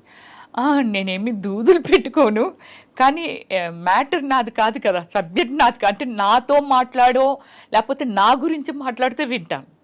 ఎవరి గురించో మాట్లాడుతున్నారు కాబట్టి అది నాకు సంబంధం లేనిది కదా, అలా నాకు అలవాటు అయిపోయింది ఫస్ట్ నుంచి. నేను అంతే, ఎవరి మ్యాటర్లోకి నేను దూరను. ఎనీ పాజిబిలిటీ స్వప్న గారు చాలా వరకు అయ్యో పాపం అనే హార్ట్ ఉంది నా దగ్గర. అయ్యో పాపం ఇలా అయ్యిందా, అయ్యో మనకి అంటే నాకు ₹1,00,000 వచ్చింది అనుకోండి. చాలా ప్లేసుల్లో నేను ఇది స్టేట్మెంట్ కూడా ఇవ్వడం జరిగింది. నాకు ఒక 1 lakh వచ్చింది, 10,000 ఈజ్ నథింగ్. ఇంకా నాకు 90,000 ఉంది. ఆ 10,000 సాక్రిఫికేషన్ చేస్తాను. ఏమి చెయ్యాలి, దేనికోసం యూజ్ చేయాలి, ఏమిటి అనేది. సో 27 కంట్రీస్ తిరిగాను నేనైతే. ఎంత హైయెస్ట్ రెమ్యూనరేషన్ ఎప్పుడు అందుకున్నారు రమ్య గారు? నేను హైయెస్ట్ రెమ్యూనరేషన్ అయితే ఆర్యభట్టకండి, దానికి అందుకున్నాను. దానికి వచ్చి 15 lakh ఇచ్చారు నాకు. తర్వాత అన్ని ఐటమ్ సాంగ్ చేస్తే 10 lakh. 10 lakhs కూడా. వావ్. సో అయితే మీరు దాన్ని కెరియర్గా మలుచుకుని దాదాపు వెళుతున్న టైంలో మళ్ళీ మీరు చాలా మంది కమెడియన్స్ పక్కన వేశారు. బ్రహ్మానందం ఆల్ కమెడియన్స్తో, సుమన్ శెట్టితో కూడా చేశాను నేను. ఎలా ఉండేవారు అందరూ? అప్రిషియేటివ్గా అందరూ. నాకు ఎల్బి శ్రీరామ్ గారు నా సినిమాలో కూడా చేశారు కదండి. సో లైక్ ఒక ఫాదర్ లాగా అనిపించేవాళ్ళు. బ్రహ్మానందం గారు, అందరికంటే బ్రహ్మానందం గారితో చాలా ఎక్కువ, హేమ గారి కంటే నేను ఎక్కువ చేస్తుంటాను బ్రహ్మానందం గారితో. బట్ నేనేమిటంటే అంటే అందరికీ తెలుసు చాలా లిమిట్లో ఉంటుంది. రా అమ్మాయి వెళ్ళాడబోదాం, రావచ్చు కదా సరదాగా అని అన్నారనుకోండి, నేను ఏదో పని పెట్టుకునేదాన్ని. అంటే వేరే స్టేట్లో బ్రహ్మానందం గారు కానీ అలా రూమ్లో ఏం చేస్తావు, షూటింగ్ చేసి వచ్చి రావచ్చు కదా సరదాగాన. అలా అంటే సార్ నాకు ఇలాగా మాకు తెలిసిన వాళ్ళు ఉన్నారు అంటే, ఏదో ఇప్పుడు నన్ను ఏమి కొట్టరు. అలాగే నేను సఫర్ అయింది బాబు మోహన్ గారితో కానీ. సో అంటే వాళ్ళకి అర్థమైపోయేది ఒక 3 డేస్లోనో ఎప్పుడో 1 డే అంటే ఏదో చెప్పొచ్చు, 3rd డేస్ అలా ఉంటాయి కదా, వాళ్ళకి అర్థమైపోయి ఉండేది ఈ అమ్మాయి కావాలని అవాయిడ్ చేస్తుంది అని. సో అలా ఇప్పుడు నేను చెప్తానండి, హేమా గారు లేకపోతే ఇంకోళ్ళు ఎవరో స్టేట్మెంట్ ఇచ్చారు, బ్రహ్మానందం గారు నా విషయంలో కూడా అలా ప్రవర్తించారండి. బాబు మోహన్ గారు కూడా ఏ అమ్మాయిని చూస్తారా, మమ్మల్ని చూడరా ఏంటి, అమ్మాయి ఉంటేనే సినిమా ఆడుతుందా అలాగే ఇలాగని చెప్పి నన్ను అవాయిడ్ చేసిన వాళ్ళు ప్రొఫెషనల్ గా అంతే అంతే. సో ఒక మామూలుగా పర్సనల్ లైఫ్స్లోకి మేము వెళ్ళామండి, బట్ ఎక్కడో ఒక చోట చదివాను మీకు చిన్నప్పుడే పెళ్ళయ్యి తర్వాత మీరు విడిపోయారని చెప్పి. విడిపోలేదు. అందుకే మీరు ఒకటి అంటే మీరు దానిలో చాలా బెస్ట్ ప్లేస్లో ఉన్నారు కాబట్టి చూడండి, నా మీద ఎక్కడ ఎవరితోనో లవ్లో ఉన్నదను, లేకపోతే వీళ్ళతో డేట్లో ఉందను, లేకపోతే సంథింగ్ నాది ఎక్కడ వినరండి. నాకంటూ కొన్ని మోరల్ వాల్యూస్ ఉన్నాయి, దాన్ని నేను ఎంత రెస్పెక్ట్ చేయాలో అంతే రెస్పెక్ట్ చేస్తాను. నా ఫ్యామిలీ దీన్ని ఏ రోజు స్క్రీన్ ముందుకి నేను తీసుకురాలా. Okay, any interview anything that is my personal life, cinema ఫీల్డ్కి సంబంధం లేనిది. ఓకే, ఫ్యాన్స్ క్యూరియాసిటీ ఉంటుంది ఏమిటి ఏమిటి ఏమిటి అని, బట్ సేమ్ టైం నన్ను ప్రపోజ్ చేసిన వాళ్ళు కూడా అవుట్ ఆఫ్ కంట్రీ, ప్యారిసా లేకపోతే యుఎస్ఆ, పెద్ద పెద్ద డాక్టర్లు వీళ్ళంతా ఉన్నారు. నా పాలసీ ఎలా ఉంటుంది అంటే, ఇంతకు మించి అయితే మనం తినలేము. హయ్యెస్ట్ లైఫ్ స్టైల్ అంటే ఇస్ గాడ్ ఇచ్చాడు, ఒక సిస్టమేటిక్గా నేను దాన్ని సెక్యూర్ చేశాను. ఇంకింతకు మించి ఒక బెంచ్ కారు ఎనీథింగ్ లోపల ఇవైతే అవే ఉంటాయి. ఒక లగ్జరీ చూసేసిన తర్వాత ఇంకే కారుకి వెళ్ళిపోయినా అదే ఉంటుంది. 150కి మించి పై వెళ్తే ఏ కారు అయినా అవుటే. నారాయణ గారు అబ్బాయి ఏమయ్యారు అనుకుందాం. అలాంటి చాలామందికి ఇది. అవును, ఇంతకు మించి లైఫ్ ఏంటి, ఇంతకు మించి లైఫ్ లేదు కదా. నేనే ఒక సెక్యూర్డ్గా ఉన్నాను. ఓకే, నాకు డ్రైవర్ ఉంటాడు, 2 పనులు ఉంటారు, మంచి స్టేయింగ్ హోమ్ ఉంది, సో పోనీ ఇంకొక హోమ్ ఉంది, ఇంకేమిటి. అందుకని నాకు అంత అలా వెళ్ళిపోవాలి అని ఏం లేదు. నన్ను అందరికీ తెలుసు, లైఫ్ లైన్లో ఉండాలి. ఓకే, దానికి ట్విట్టర్ ఉంది, ఇన్స్టాగ్రామ్ ఉంది, ఫేస్బుక్ ఉంది. అప్పుడప్పుడు హాయ్ హవ్ యు అని ఏదో విచ్చేస్తూ ఉంటాము. ఓ రమేశ్వరి గారు ఇప్పుడు ఇలా ఉన్నారు, ఇప్పుడు మీ ముందుకు వచ్చాను, సో ఇప్పుడు నేను కనిపిస్తాను అంటే ఇంతే తప్ప నేను అత్యాశకు వెళ్ళిపోనండి. అత్యాశ మీన్స్ అన్లిమిటెడ్ అనేది మనిషి పతనమే. అవును, మీరు ఫ్లైట్లో ఎంతసేపు ట్రావెల్ చేయండి, అమెరికా వెళ్ళి భూమి మీద ల్యాండ్ అవ్వాల్సిందే. ఆ పాలసీ ఉంది నా దగ్గర. అది చాలా మంచి పద్ధతి. మీరు అంటే ఫస్ట్ నుంచి ఎంత అండర్స్టాండింగ్ ఉంటే మీరు మిమ్మల్ని మీరు అంటే లీడ్ చేసుకోవడమే కాకుండా మీరు ఇన్ని రంగాలలో ఇంత మీ ప్రతిభను చూపించారు. అదే అంటే సో అయితే మీకు వివాహం అయిందండి? అయింది, చిన్నప్పుడే అయిపోయింది. 13 years ఏజ్కే మ్యారేజ్ అయిపోయింది. కాకపోతే నేను ఎక్కడ రివీల్ చేయలేదు అంతే, అంతకు మించి. ఇప్పుడు మీ వారు ఎక్కడ ఉన్నారు? ఎక్స్పైర్ అయ్యారు. ఒక 2 years బ్యాక్ ఎక్స్పైర్ అయ్యారు. Okay, yeah. సో మరి ఈజ్ లైక్ మై ఫాదర్ స్వప్న. చెప్పాను కదా, చాలా రెస్పెక్ట్ ఇస్తాను. ఈరోజు గుడిలో పూజించినట్టుగా పూజిస్తాను ఆయన్ని, చాలా రెస్పెక్ట్ ఇస్తాను. Not a wrong. ఇప్పుడు అతని వల్ల తప్పలేదు, నేను ఎందుకు సఫర్ చేయాలి? నాకు నాకు భయము, ఎంత భయం అంటే, లవ్ అంటారు, డేట్ అంటారు, వెనకాల పడతారు. సరే, మన బిజీలో మనం ఉంటాము, ఎంతోమందిని నేను ఫేస్ చేశాను. కృష్ణకుమార్ గారు 15 years గ్యాప్ అండి, ఆమెకి ఫీల్డ్ వదిలేసింది పూర్తిగా. బెంగళూరులో ఆమె పెద్ద ఎస్టేట్ ఉంటుంది, తెలుసు, నేను వెళ్ళానుగా. వెళ్ళారా? ఇంటర్వ్యూ చేశారా? అసలు లైక్ నా కూతురు వాడిని కేఆర్ విజయ్ గారు అంతే నన్ను పెంచుకుంటామనే వాళ్ళండి. ఆ ఎస్టేట్లో నాకు ఒక అత్త క్యారెక్టర్ చేయాలి, ఆమె అయితే బాగుంటుంది. అక్కడే కదా షూటింగ్ అంతానా, చేస్తే బాగుండు అని అనుకుంటా. అమ్మ ఇప్పుడు మళ్ళీ మేకప్ అయ్యి కూర్చొని వాళ్ళు ఎవ్వరు అడిగినా యాక్సెప్ట్ చేయలేదండి. నేను అడిగాను, ప్లీజ్ మీరు చెయ్యండి బాగుంటుంది మంచి క్యారెక్టర్ అంటే అప్పుడే యాక్సెప్ట్ చేశారు. డైలీ లంచ్ ఆవిడ ఇంట్లోనే, ఆ ఎదురుగానే సావుకార్ జానకి గారు చూసాను ఆవిడ వెళ్ళారా? పుట్టిరు. ఆవిడ కూడా. మేఘా వర్షించని ఒక మూవీ అనమాట, అద్భుతమైన మూవీ. అలాగే మలయాళంలో ఒక మూవీ చేశాను, ఆ మూవీకి నాకు అవార్డు వచ్చింది. సో అలాగే ఏమిటంటే వాళ్ళందరూ మాట్లాడుతుండేవాళ్ళు ఈ వీటి గురించి, ఏంటో వస్తున్నారు ఏదో అయిపోతున్నారు. అప్పుడు మన శశికళ గారు ఏదండి ఆమె కాంచనా గారు ఎందుకు అలా మాటల్లో వస్తూ అవతల వెనక వైపు మీరు స్విమ్మింగ్ పూల్ చూసారా అటు చూసాను, అక్కడ కుర్చీలు వేసుకొని కూర్చున్నాము. కూర్చుంటే ఇవన్నీ చెప్పేవారు, వీళ్ళు ఎలాగైపోయారు అలా అలాగైపోయారు, సావిత్రి గారు ఎలాగైపోయారు ఇవన్నీ అని. ఏమిటి అని అంటే ఎవరినో నమ్మితే కదా అలాగైంది. ఆమెమో వాళ్ళ బ్రదర్స్ నమ్మి అలాగైపోయిందంట, ఈమెమో అతన్ని నమ్మి. అదొక్కటే మనకి బాగా ఫేమస్ కాబట్టి చేయలే. అలాంటి కొన్ని ల్యాక్స్ ఆఫ్ సిచ్యువేషన్స్ ఉంటాయి. చాలా కరెక్ట్గా చెప్పారు మీరు. అంటే కానీ ఆ వయసులో మీరు అంత తెలుసుకుని దాన్ని అమలుపరచడమే పెద్ద విషయం. అదే గ్రేట్. అదే గ్రేట్. ఎందుకంటే ఒకటి సరే మీ వారితో మీకు అనుబంధం ఉన్నా, ఒక రెస్పెక్ట్ ఉన్నా, ఏమున్నా కూడా మీరు యాక్ట్ చేయడం ఆయన ఆపలేదు ఎప్పుడు. లేదు, నాకు ఎప్పుడు ఏది అభ్యంతరం చెప్పలేదు. అది గొప్ప విషయం. మీరు కూడా ఇండస్ట్రీకి వచ్చేసి టెంప్ట్ అయిపోయి ఇంకో దారిలోకి వెళ్ళిపోయి, అంటే నేను తప్పు రైట్ అని చెప్పట్లేదండి, ఎవరి జీవితానికి వాళ్ళు బాధ్యులు. డెఫినెట్లీ ఇప్పుడు అంత గొప్ప నటీమణుల గురించి మనం మాట్లాడుకున్నప్పుడు వాళ్ళ జీవితం అయ్యో ఇలా అయిపోయిందని మీరు చెప్తున్నారే, అలా కాకుండా మిమ్మల్ని మీరు కాపాడుకోగలిగారు. Actually you don't need anybody in your life, frank గా చెప్పాలంటే. నేనే రాజు నేనే మంత్రి అన్ని. ఒకటి స్వప్న, నీ మనసులో ఉన్న అడగాలని అడగలేకపోతున్నావు ఏంటో నేనే ఓపెన్గా చెప్తున్నాను. సినిమా ఫీల్డ్లో అంటే not only field, any place pressure ఉంటుంది, sexual pressure whatever, house వైఫ్లకు కూడా ఉంటుంది. ఇష్టం అది, దాన్ని ఎవరు మీ అభ్యంతరం చెప్పడం లేదు. నాకు ఒక ఐటెం ఇలా కూర్చొని మాట్లాడుతున్నాను స్వప్న, నువ్వు నాకు నచ్చేయచ్చు, లేకపోతే వీళ్ళు చూస్తున్నాను చాలా ఐటమ్స్ ఉన్నాయి, అందులో ఏదో నాకు నచ్చొచ్చు, ఇది నా హార్ట్ స్పందన. అలాగే ఎవరికి ఎందుకు నచ్చమో, ఒక గ్లామర్ ఉన్నప్పుడు వెంకటేశ్వర స్వామి దగ్గరికి ఎందుకు వెళ్తున్నాము, ఆయన ఏమైనా ఇచ్చేస్తున్నారా, ఇస్తారా మనకు తెలియదు, ఇస్తారా ఎవరు, కానీ నచ్చారు. చాలామంది గాడ్స్ ఉన్నారు కదా. కానీ ఐహిక సుఖాలకి దైవిక సుఖాలకి, దైవిక ఆనందానికి తేడా ఉంది కదా. ఉంది ఎగ్జాంపుల్ చెప్తున్నాను అంతే.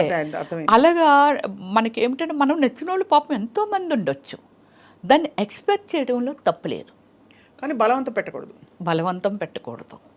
సినిమా ఫీల్డ్లో కలిసి వర్క్ చేస్తుంటారు. ఇప్పుడు 500 కోట్లు 1000 కోట్లు బడ్జెట్లు వచ్చేసాయి, 5 crores అనుకుందాం. 5 crores పెట్టి ఒక మూవీ మేకింగ్ చేసిన ఒక ప్రొడ్యూసర్కి క్రమశిక్షణ ఉండదంటావా? ఒక డైరెక్టర్ తన సినిమా హిట్ అవ్వాలి, అదవ్వాలి, ఇదవ్వాలి అని ఎంత టెన్షన్లో తన క్రమశిక్షణ ఉండదంటారా? ఒక మనిషిని ఒక రిక్వెస్ట్ దానిలో పెట్టారు అని అంటే ఇష్టం అయ్యి, అంటే ఈ ట్రావెలింగ్లో ఏదో నచ్చింది. ఎందుకు రోడ్డు మీద నేను వెళ్తూ ఉంటాను కదా, నాకు డ్రైవ్ అంటే చాలా ఇష్టం, వెరీ స్పీడ్ డ్రైవర్ని నేను. వెళ్తుంటాం కదా, ఒక లొకేషన్ ఏదైనా నచ్చిందని ఆపేసి అక్కడ ఒక 10 నిమిషాలు ఏదో రిలాక్స్గా అంతా వాచ్ చేసి అప్ప చాలా బాగుంది, ఎటు కాసేపు కూర్చుంటే బాగున్ను అలా అనిపిస్తుంది నాకు. అలాగే ఒక ఇష్టాన్ని ఎవరిని స్టాప్ చేయలేము. బట్ అలా నచ్చి అడిగిన వాళ్ళు చాలామంది ఉన్నారు నన్ను పెద్దవాళ్ళు ఎవరైనా చాలా పెద్దవాళ్ళు. కానీ ఏ రోజు నేను రాంగ్ స్టెప్ వేయలేదు. అంటే నాకు ఒకవేళ సినిమా ఇవ్వమన్నారని అనుకుందాం, అదే కదా మెయిన్, ఐ డోంట్ కేర్. మీరే ప్రొడ్యూసర్ లేరు, మీరు ఒక్కలే డైరెక్టర్ లేరు, నేను ఒక్కదాన్ని ఆర్టిస్ట్ లేను, ఇది కూడా చెప్తా.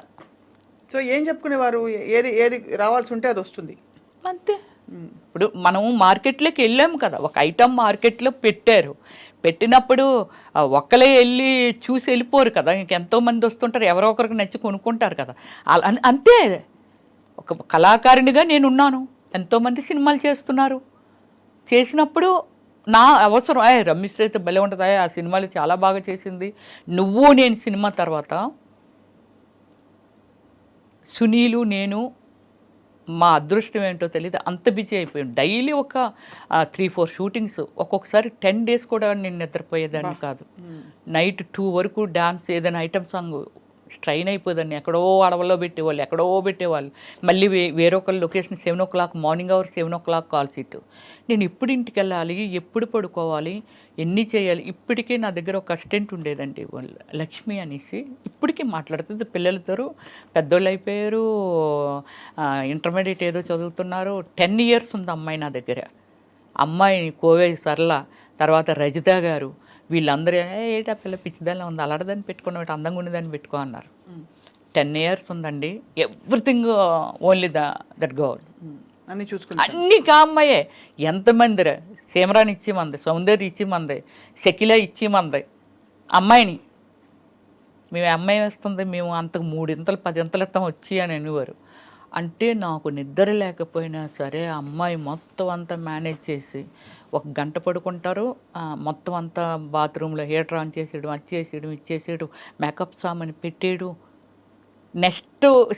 నెక్స్ట్ సినిమా ఏంటి, నా ఏం డ్రెస్ వేస్తాను, ఎలాగేస్తాను, దానికి షేడ్లు కూడా అమ్మాయికి వచ్చేసాయి. అంటే ఈ షేడ్ వేస్తారు మేడం గారు, ఈ కలర్ చీర కడతానన్నారు అని. అంత బ్యూటిఫుల్ వర్కర్ అండి. ఇప్పటికంతకే నేను మర్చిపోలేకపోయాను. 1 ఎకరం ల్యాండ్ కూడా అమ్మాయికి పండించుకొని ఇచ్చాను. మా విలేజ్ వాళ్ళది కొత్తపల్లి, మాది కొత్తూరు, పక్క విలేజెస్ అనమాట. చాలా చిన్నప్పుడు వచ్చింది అమ్మాయి. అమ్మాయిని నన్ను జైల్లో పెడతానని వారు, ఎంత చిన్నపిల్లని వర్క్ లేయడం మా మేడం పంచుకుంటుంది అనేది. అమ్మాయికి 1 acre కూడా ఇచ్చాను స్వప్న నేను.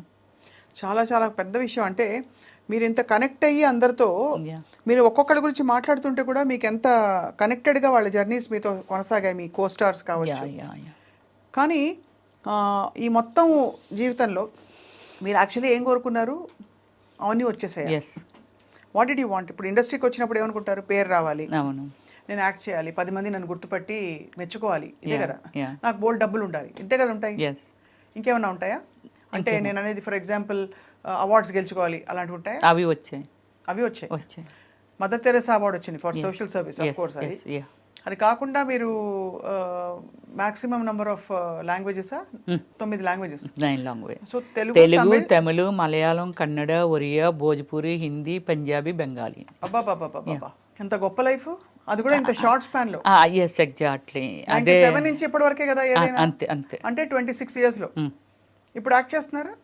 ఇప్పుడు అదే నేను పొలిటికల్లోకి వచ్చి చెప్పాను కదా, జగనన్నకి ఇష్టం లేదు సినిమాలంటే అని చెప్పి స్టాప్ చేయడం జరిగింది. బట్ ఇంట్రెస్ట్ ఇంకా చేయాలని ఇప్పుడు మళ్ళీ సెకండ్ ఇన్నింగ్ స్టార్ట్ చేస్తున్నాను నేను.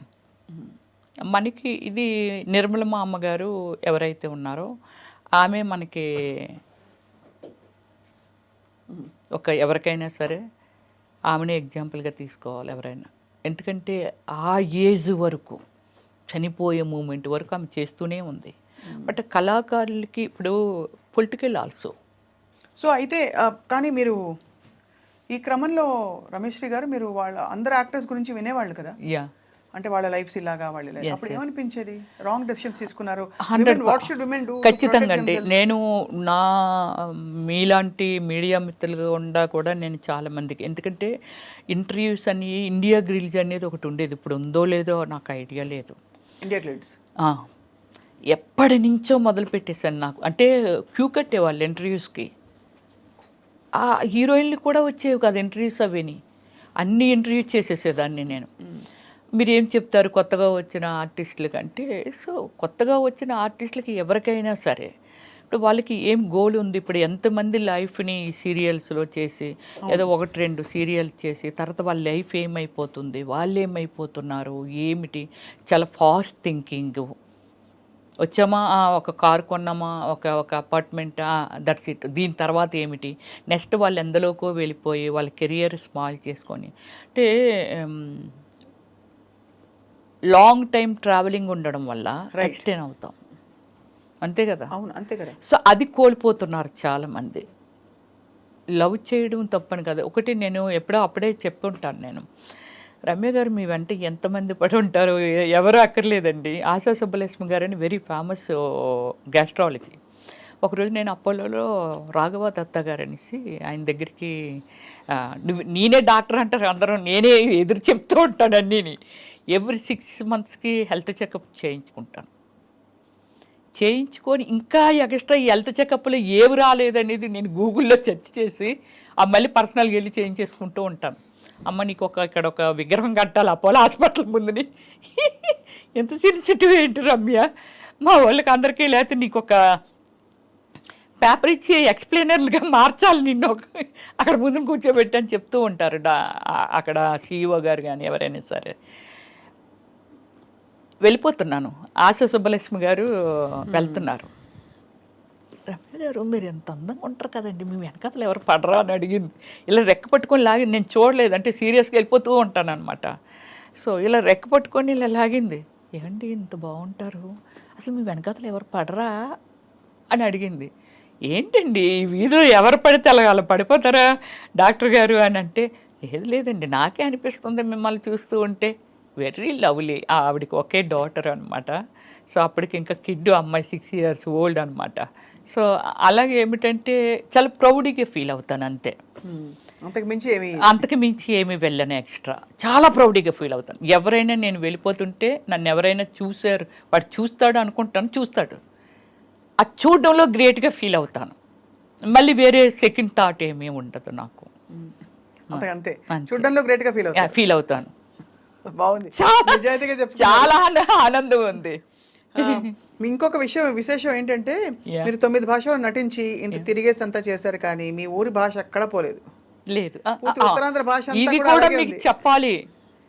ఎంతమంది అడిగారు తెలిసిన, ఏంట్రా మీ స్లాంగ్ మార్చవేంటి, ఎందుకు స్లాంగ్? నేనన్నా ఎందుకు మార్చాలి అన్నా, తల్లిని మార్చినట్టుగానే కదా. అవును, మీ ఊరి భాష, మీరు పుట్టి పెరిగిన వాతావరణము, దీన్ని ఎందుకు మార్చాలి అంటాను నేను. ఎందుకు మార్చాలి, మార్చను నేను అనేదాన్ని. చాలా మొండిగా, నీ రూపం చూస్తే నువ్వు చూస్తే అసలు నీకు తెలుగు వచ్చా,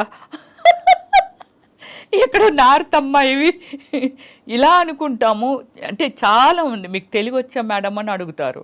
బట్ నేను మాట్లాడేది స్వచ్ఛమైన తెలుగు, మా లాంగ్వేజ్. అదే మీ లాంగ్వేజ్. శ్రీకాకుళం యాడ్ అవుతుంది, శ్రీకాకుళం భాష బాగా వినిపిస్తుంది, యాడ్ అవుతుంది. అలాగే విజయనగరం, బొబ్బులి, విజయనగరము, ఇలా అన్ని విజయనగరం అని పలుకుతాం. విజయనగరం అనేసరికి తెలిసిపోయింది. అది ఆ స్లాంగ్ నేను వదలను, నాకు నచ్చదు. ఇప్పుడు మీ వాళ్ళంతా అక్కడే ఉన్నారా? అంత అక్కడే ఉన్నారు, నేను ఒక్కదాన్ని. మీరు ఎంతమంది అక్క చెల్లెళ్ళు రమేష్? Brothers sisters 6 members. మాది అంతే, మాకు తెలిసినప్పటి నుంచి మాదంతా సెటిల్ ఇన్ విశాఖపట్నము. సో నా బ్యాక్గ్రౌండ్ అంటే నేను పెరిగిందంతా చెప్పాను కదా, అమ్మమ్మ వాళ్ళ ఊర్లో పెరిగాను. సో అందువల్ల ఏమిటంటే నేను 10th class అయిపోయిన తర్వాత సిటీకి వచ్చాను నేను. సో అది అయిపోయిన తర్వాత కొన్నాళ్ళు అంటే ఇంటర్మీడియట్ డిస్కంటిన్యూ చేశాను, చాలా ప్లేస్లో చెప్పాను కూడా, ఇటు వచ్చాను. మీ డాక్టరేటే వచ్చేసింది కదా? వచ్చింది. అదే కాబట్టి అన్నిటిని మించిపోయిన ఆ చదువు అది అందుకేనండి వెరీ ప్రౌడ్గా ఫీల్ అవుతాను. ఇంకేముంది సాధించడానికి ఈ లైఫ్లో అనేది, ఒక పొలిటికల్లే నేను ఎమ్మెల్యే అనిపించుకోవాలి అనేది ఒకటి నాకు టార్గెట్ ఉంది. ఎమ్మెల్యే అనిపించుకోవాలి. నేను ఇచ్చిన సర్వీసు అంటే మనం ఒకటి చెప్తామండి, విగ్రహాలుగా ఒక ఎన్టీఆర్ గారు, రాజశేఖర్ రెడ్డి గారు, లేకపోతే ఎంతోమంది అల్లూరి సీతారామరాజు గారా, లేకపోతే గాంధీ తాత గారా, లేకపోతే ఇలా ఉన్నారు. నా రేంజ్కి ఏది ఇచ్చినా ఆ రేంజ్లో నేను నిలబడాలనేది నాకు ఒకటి ఉంది. అని మీకు ఏది ఇచ్చినా మీరు దానిలో బెస్ట్ చేయాలని, ది బెస్ట్ చేయాలనేదే నా కోరిక అనమాట. అది. సో రమేష్ గారు, ఇన్ని మన డీప్ విషయాలు మాట్లాడాం. ఎన్ని డ్రెస్సులు, ఎన్ని చీరలు ఉంటాయండి మీకు? నాకు సారీస్ అంటే ఒక 1000 above ఉంటాయి. అంటే చాలాన్ని కట్టకుండానే చాలా మందికి సూట్ కేసులతో ఇచ్చేస్తూ ఉంటాను. ఎందుకలా? నాకు ఇంకా కట్టే అవసరం రాలేదు, చాలా కాలం అయిపోతుంది. మా పెద్దొదిన గారు ఎవ్రీ ఇయర్ చీర పెడతారు. అది ఆ చీరలు నేను ఎప్పుడైనా టచ్ చేసానో లేదో కూడా నాకు తెలియదు. అలాగే నేను కూడా కొనేస్తాను పిచ్చిగా. అవి నేను కట్టే అవకాశం రావట్లేదు నాకు. డ్రెస్సులే వస్తారు, ఎక్కువ డ్రెస్సులే. కానీ కట్టే అవకాశం వచ్చినా ఎలాంటివి కడతాం మనము? ఏదైనా డిజైనింగ్ వేరు కడతాము. అదే ఎక్కడికి వెళ్ళినప్పుడు కడతాము, ఏదో పార్టీ వేరే వెళ్ళినప్పుడు కలుస్తాం, ఏదో ఒక ఫంక్షన్ ఉంది లేకపోతే ఒక ఆడియో ఫంక్షన్ అక్కడ కట్టింది మళ్ళీ ఇంకోసారి కట్టము. ఇవన్నీ ఏం చేస్తాను, ఎవరైనా గిఫ్ట్లు ఇచ్చినవి ఉంటాయి, దేనికైనా పిలిచినప్పుడు కానీ ఇవన్నీ గిఫ్ట్లు ఇచ్చినప్పుడు ఏం చేస్తానంటే అవి తీసుకుంటాను. పోచిన పెళ్ళి వెళ్ళాం, అక్కడ ఏవో చీరలు ఇస్తారు, ఒక 3-4 ఇవి చాలా బాగుంటాయండి కలర్ అనేసి. ఎవరైనా వాళ్ళ ఇంటికి పిలిస్తే వెళ్ళామనుకోండి, వాళ్ళు చీర పెడతారు. ఇవన్నీ ఏం చేస్తానంటే ఒక 3 ఏళ్ళు ఎన్నేళ్ళు చూసుకుంటూ ఉంటాను, ఇవి పెరిగిపోతూ ఉంటాయి. సో దానికోసమని ఏం చేస్తానంటే ఎవరికైనా సూట్ కేసులకి ఎత్తి మా సిస్టర్స్ ఇంకా పక్కోలో లేకపోతే ఆలో వీళ్ళు ఈ మేనకమ్మకి 4 చీరలు ఇచ్చి లేకపోతే ఈవిడికి మా సిస్టర్ వాళ్ళ ఇంట్లో పనిచేసిన వాళ్ళకి ఇలా పంచుతూ ఉంటాను, ఒక 4 వేసి 5 వేసి చీరలు. రెగ్యులర్ షాపింగ్ హెల్దీ ఈటింగ్ చేస్తారా? రెగ్యులర్ షాపింగ్ హెల్దీగా భోజనం చేస్తారా? అర్లీ అంటే అది నాదంతా పెద్ద సిస్టమ్ అండి. ఒక 2 hours సెటిల్ ఆడతాను.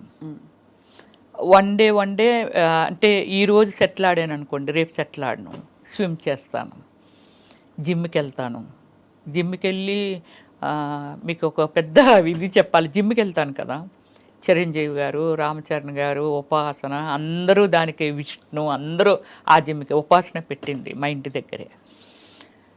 జిమ్కి వెళ్తే చిరంజీవి గారు ఒకసారి నన్ను అడిగారు, అంటే ఎర్లీ మార్నింగ్ ఏమైనా జిన్ను కొట్టేసి వచ్చేస్తావాట, అందరూ అంటున్నారు మంచి స్టామినా సార్, అన్నిటిలోకి దూరిపోద్ది ఇవిడి.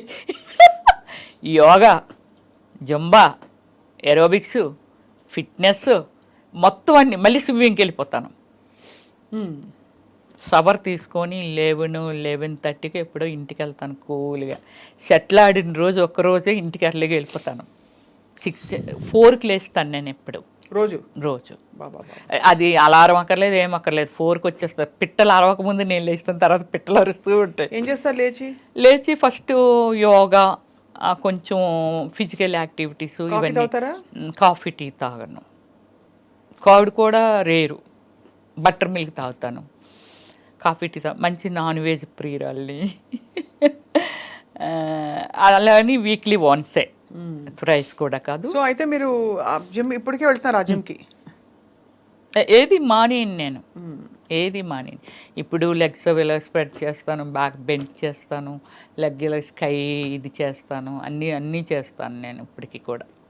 అసలు వింటుంటే ఒక మనిషి జీవితం గురించి వింటున్నట్లేదు మీ దాన్ని చెప్తుంటే. ఒక నలుగురు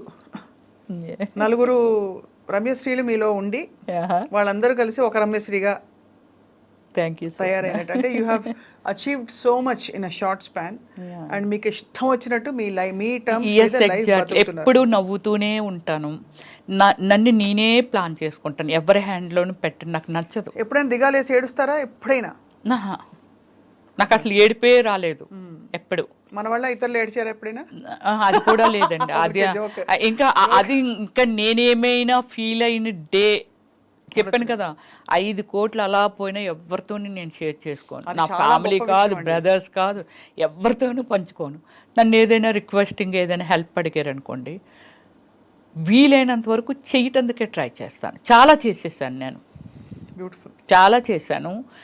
సొసైటీకి ఎలా చేస్తాను, నా ఫ్యామిలీకి కూడా అంతే చేస్తాను. ఎవరినైనా నాకు తెలియకుండా వెళ్ళి నేను అడ్రస్ ఇస్తాను, మీరు ఎంట్రీ చేసుకోవచ్చండి. చిన్నప్పటి నుంచి అంటే నాకు ఏదైనా అనిపించింది, ఇప్పుడు ₹1 కోటి లేకపోతే 2 కోట్లు నా ప్రాపర్టీ ఏదో అమ్మేశారు అనుకుందాం, నేను ఎందుకు అమ్మారని కూడా అడగను. దాన్ని అయిపోయింది, అది రిపీట్ చేయను మళ్ళీ. బాబోయ్, మీలా ఉండడం చాలా కష్టం. ఎవ్వరా అమ్మేసావు కదా ఎవ్వరని కూడా, గాడ్ ప్రామిస్లీ నేను ఎప్పుడు ఎవరిని అడగలేదు. అమేజింగ్, చాలా చాలా అమేజింగ్ క్వాలిటీస్. చాలా అమేజింగ్గా మీ లైఫ్ని మీరు ప్లాన్ చేసుకున్నారు రమ్యశ్రీ గారు. ఫస్ట్ మీరు అసలు సాహస వనిత. ఎందుకంటే మా ఇంటికి వస్తే మీకు తెలుస్తుందండి, it's like 7 star above my బెడ్రూమే కాదు, హాలే కాదు, డైనింగ్. కూర్చున్నాను అంటే అంత పీస్ఫుల్గా ఉండాలి. బెడ్రూమ్లోకి వెళ్తే ఒక స్వర్గలోకంలోకి వెళ్ళట్టు. అయితే మీరు ఎప్పుడు కాదనను అన్నారు కాబట్టి ఎప్పుడైనా మీరు అనుమతిస్తే వచ్చి మీ ఇల్లు చూస్తాం. అయ్యో షూర్, డెఫినెట్లీ. అదే ఇంకొక ఇల్లు విల్లా కట్టుకుంటున్నాను, కన్స్ట్రక్షన్ అవుతుంది. 5 monthsలో చేంజ్ అయిపోతాను. డ్రీమ్ అంతే. అప్పుడులో రమ్యశ్రీ డ్రీమ్ హౌస్ అని వేశారు. అంటే ఎవరెవరో ఏదో కట్టుకోవడం ఇంకా బాగా కట్టేసి ఉండొచ్చు, కానీ నా టేస్టు, నా ఫీలింగు అంటే పడుకుంటే ఇలా ఉంటుందా అనేది. బెడ్రూమ్ అంటే బెడ్రూము, నా బాత్రూమ్ కూడా అంత గార్డెనింగే. చాలా లవ్లీగా ఉంది వినడానికి. వాష్రూమ్ కూడా వాష్రూమ్ లాగా ఉండదు, అన్ని వాష్రూమ్స్ ఒక మంచి ఒక బెడ్రూమ్ కంటే మించి ఉంటాయి వాష్రూమ్స్. అంటే అది నాకు ఇష్టం అనమాట. మీరు అసలు ఇవన్నీ కాదండి, మీకు ఇష్టం వచ్చిన టర్మ్స్ మీద మీరు బతకడం, ఎగ్జాక్ట్లీ అదే చాలా ఇక్కడ రిమార్కబుల్ థింగ్. ఎగ్జాక్ట్లీ. అండ్ చాలా చాలా inspiring for so many people watching. Yeah. And చాలా మంది మహిళలకు మీరు ఇచ్చిన అడ్వైజ్ ఇవాళ ఏంటంటే మీ డెసిషన్స్ మీరే తీసుకోండి. ఎస్. అండ్ ఎవరికి ఏవి చెప్పది, మనం అబలలు కాము సబలలు అని చెప్పి. అంతే. అంతేగా? ఎక్కడున్నాం స్వప్న గారు? ఎగ్జాంపుల్ మీరే చెప్తున్నాను నేను. మీ ఇంటర్వ్యూ అంటే చాలామంది అంటే నేను మిమ్మల్ని పొగట్టలేదు, నేను ఫ్రాంక్గా చెప్తున్నాను. మీ ఇంటర్వ్యూ స్వప్న ఇంటర్వ్యూ అంటే చాలా జెన్యూన్ ఉంటుంది, చాలా అసలు ఎంత బాగా మాట్లాడుతుంది, అడుగుతుంది, చాలా హోమ్లీ ఉంటుంది. ఇలాంటి నేను ఎప్పుడో విన్నివి, ఎప్పుడో నేను విన్నాను అంతే. సో అలా అంటే ఏమిటంటే నేను కూడా నా సెల్ఫ్ డిసిషన్స్ ఏనండి అన్నీని. ఒకరి వల్ల ఏడవకూడదు, ఒకరి వల్ల నవ్వకూడదు, అంతే. టీవీ ఒక 10 రోజులు చూడకపోయినా ఆశ్చర్యపోవక్కర్లేదు, నాకు టైం దొరకలేదు అంతే. ఎవరైనా ట్రోల్ చేశారా మిమ్మల్ని ఎప్పుడైనా? చేయలేదు, చేయలేదు, ఇప్పటి వరకు లేదు. ఏంటి శ్రీరెడ్డి గారి గురించి మాట్లాడినప్పుడే నన్ను చేయలేదు, నన్ను ఏమనలేదు ఆమె. అంటే నేనేమంటానంటే అండి, ఇప్పుడు శ్రీరెడ్డి అనే ఒక వ్యక్తి ఉంది, ఆమె పర్సనల్ లైఫ్, అవునంతే, తన ఆమెది, ఇట్స్ హర్ చాయిస్, అంతే ఆమె చాయిస్. ఆమె ఎలా ఉండాలని డిజైన్ చేసుకుందో అందులో వెళ్ళిపోతుంది, నష్టము లాభం ఆమె ఫేస్ చేస్తుంది, నాట్ టు యూ అండ్ మీ, అంతే కదా.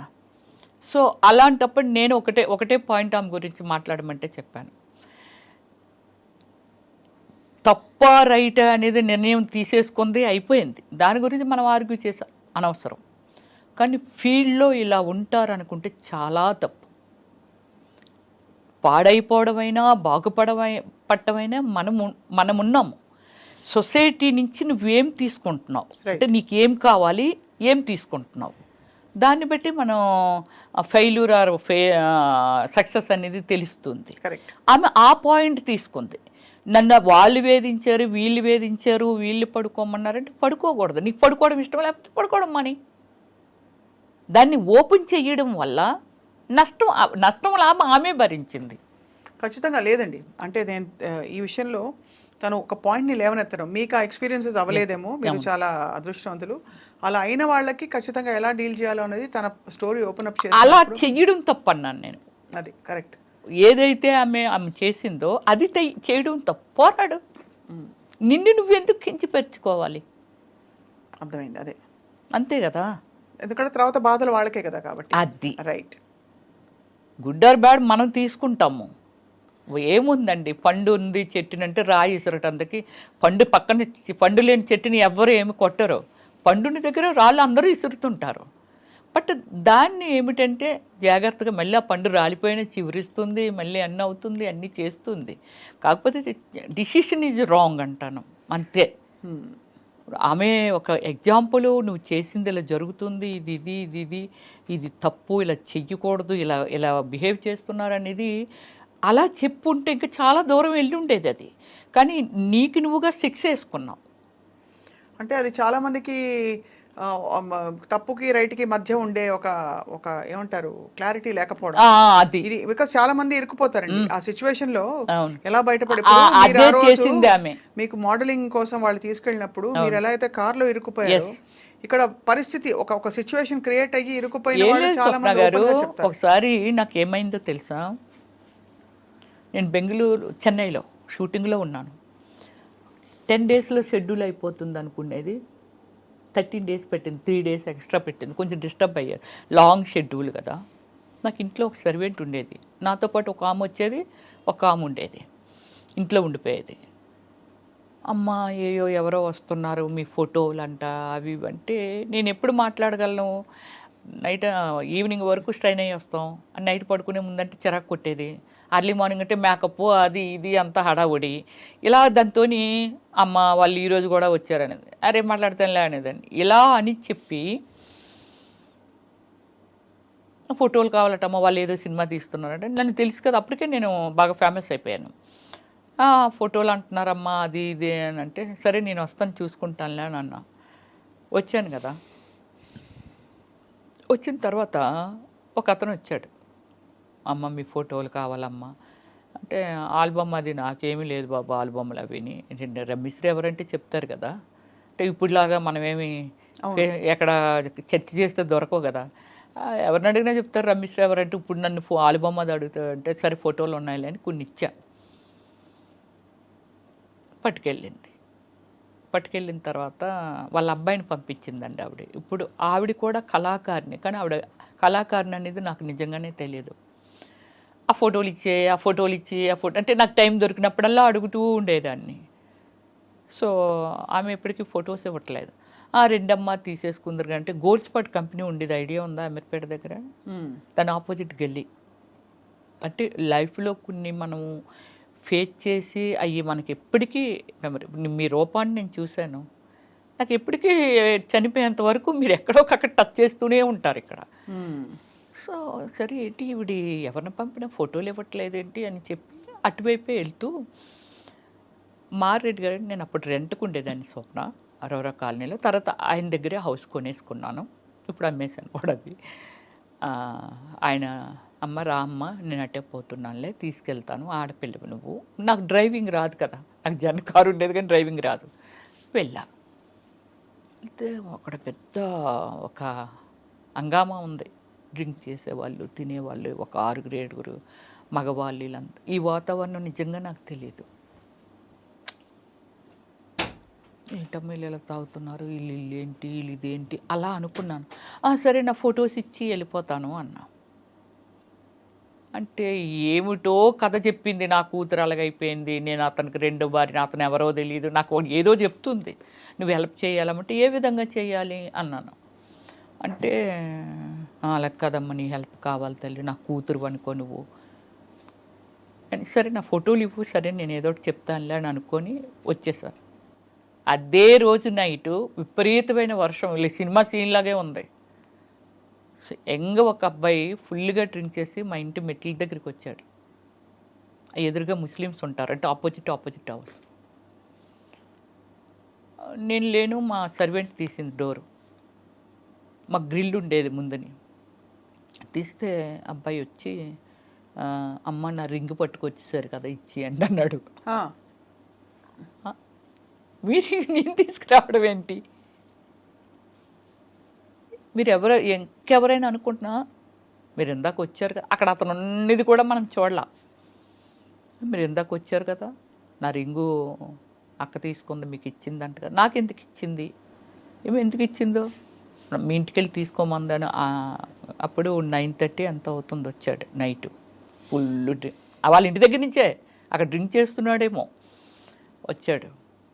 అప్పుడు చెప్పాను, మీరు అతను మనం చెప్పింది వినట్లా, చైర్లో వచ్చి లోపలికి వచ్చి కూర్చుండిపోయాడు. మా సర్వెంట్స్ కదా తీశారు డోరు, వచ్చి కూర్చున్నాడు. వెళ్ళమంటే వెళ్ళడే.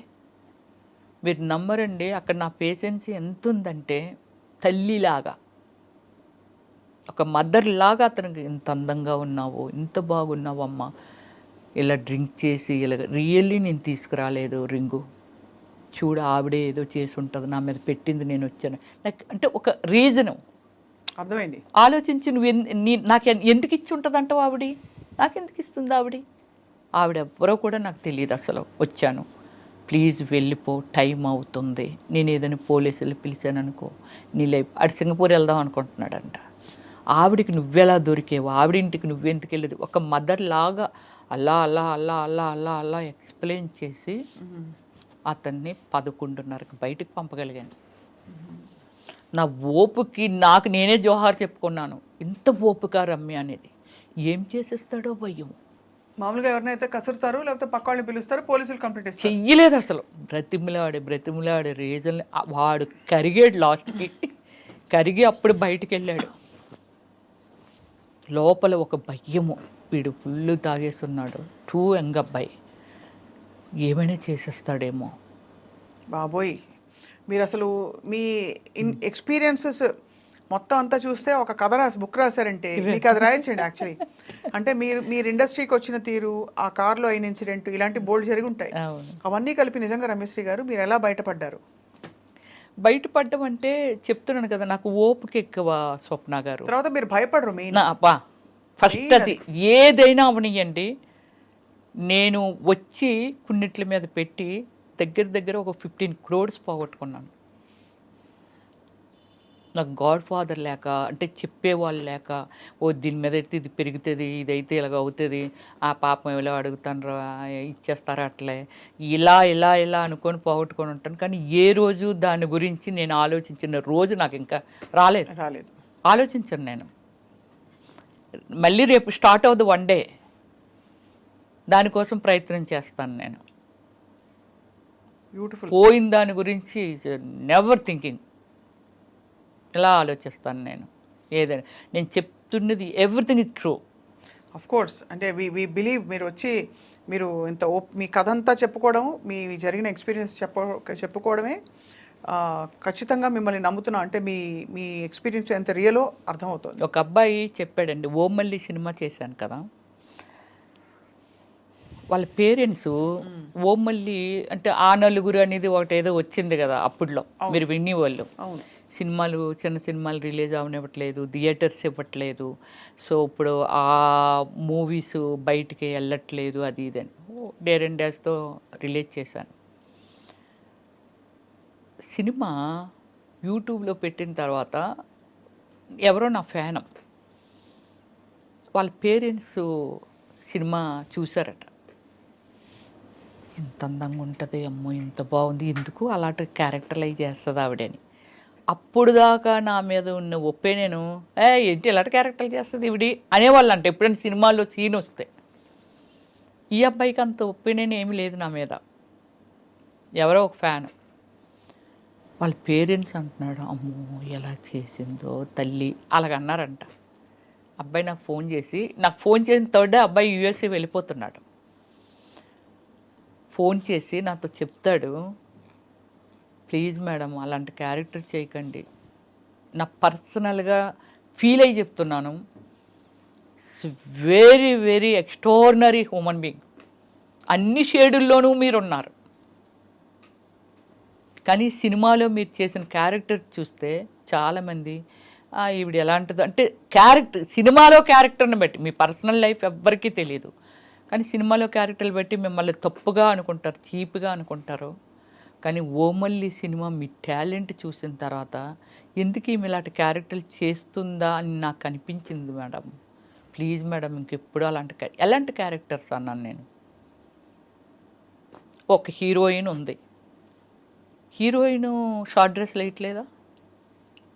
ఇప్పుడు ఈరోజు మీరు చూస్తున్నారు చాలా ఈవెంట్స్కి, ఒక హీరోయిన్ వెళ్ళాలంటే ఒంటి మీద బట్టలు కూడా లేకుండా వెళ్తున్నారు. అంటే ఆ విధంగా డిజైనింగ్ డ్రెస్. అవును, ఒక హీరోయిన్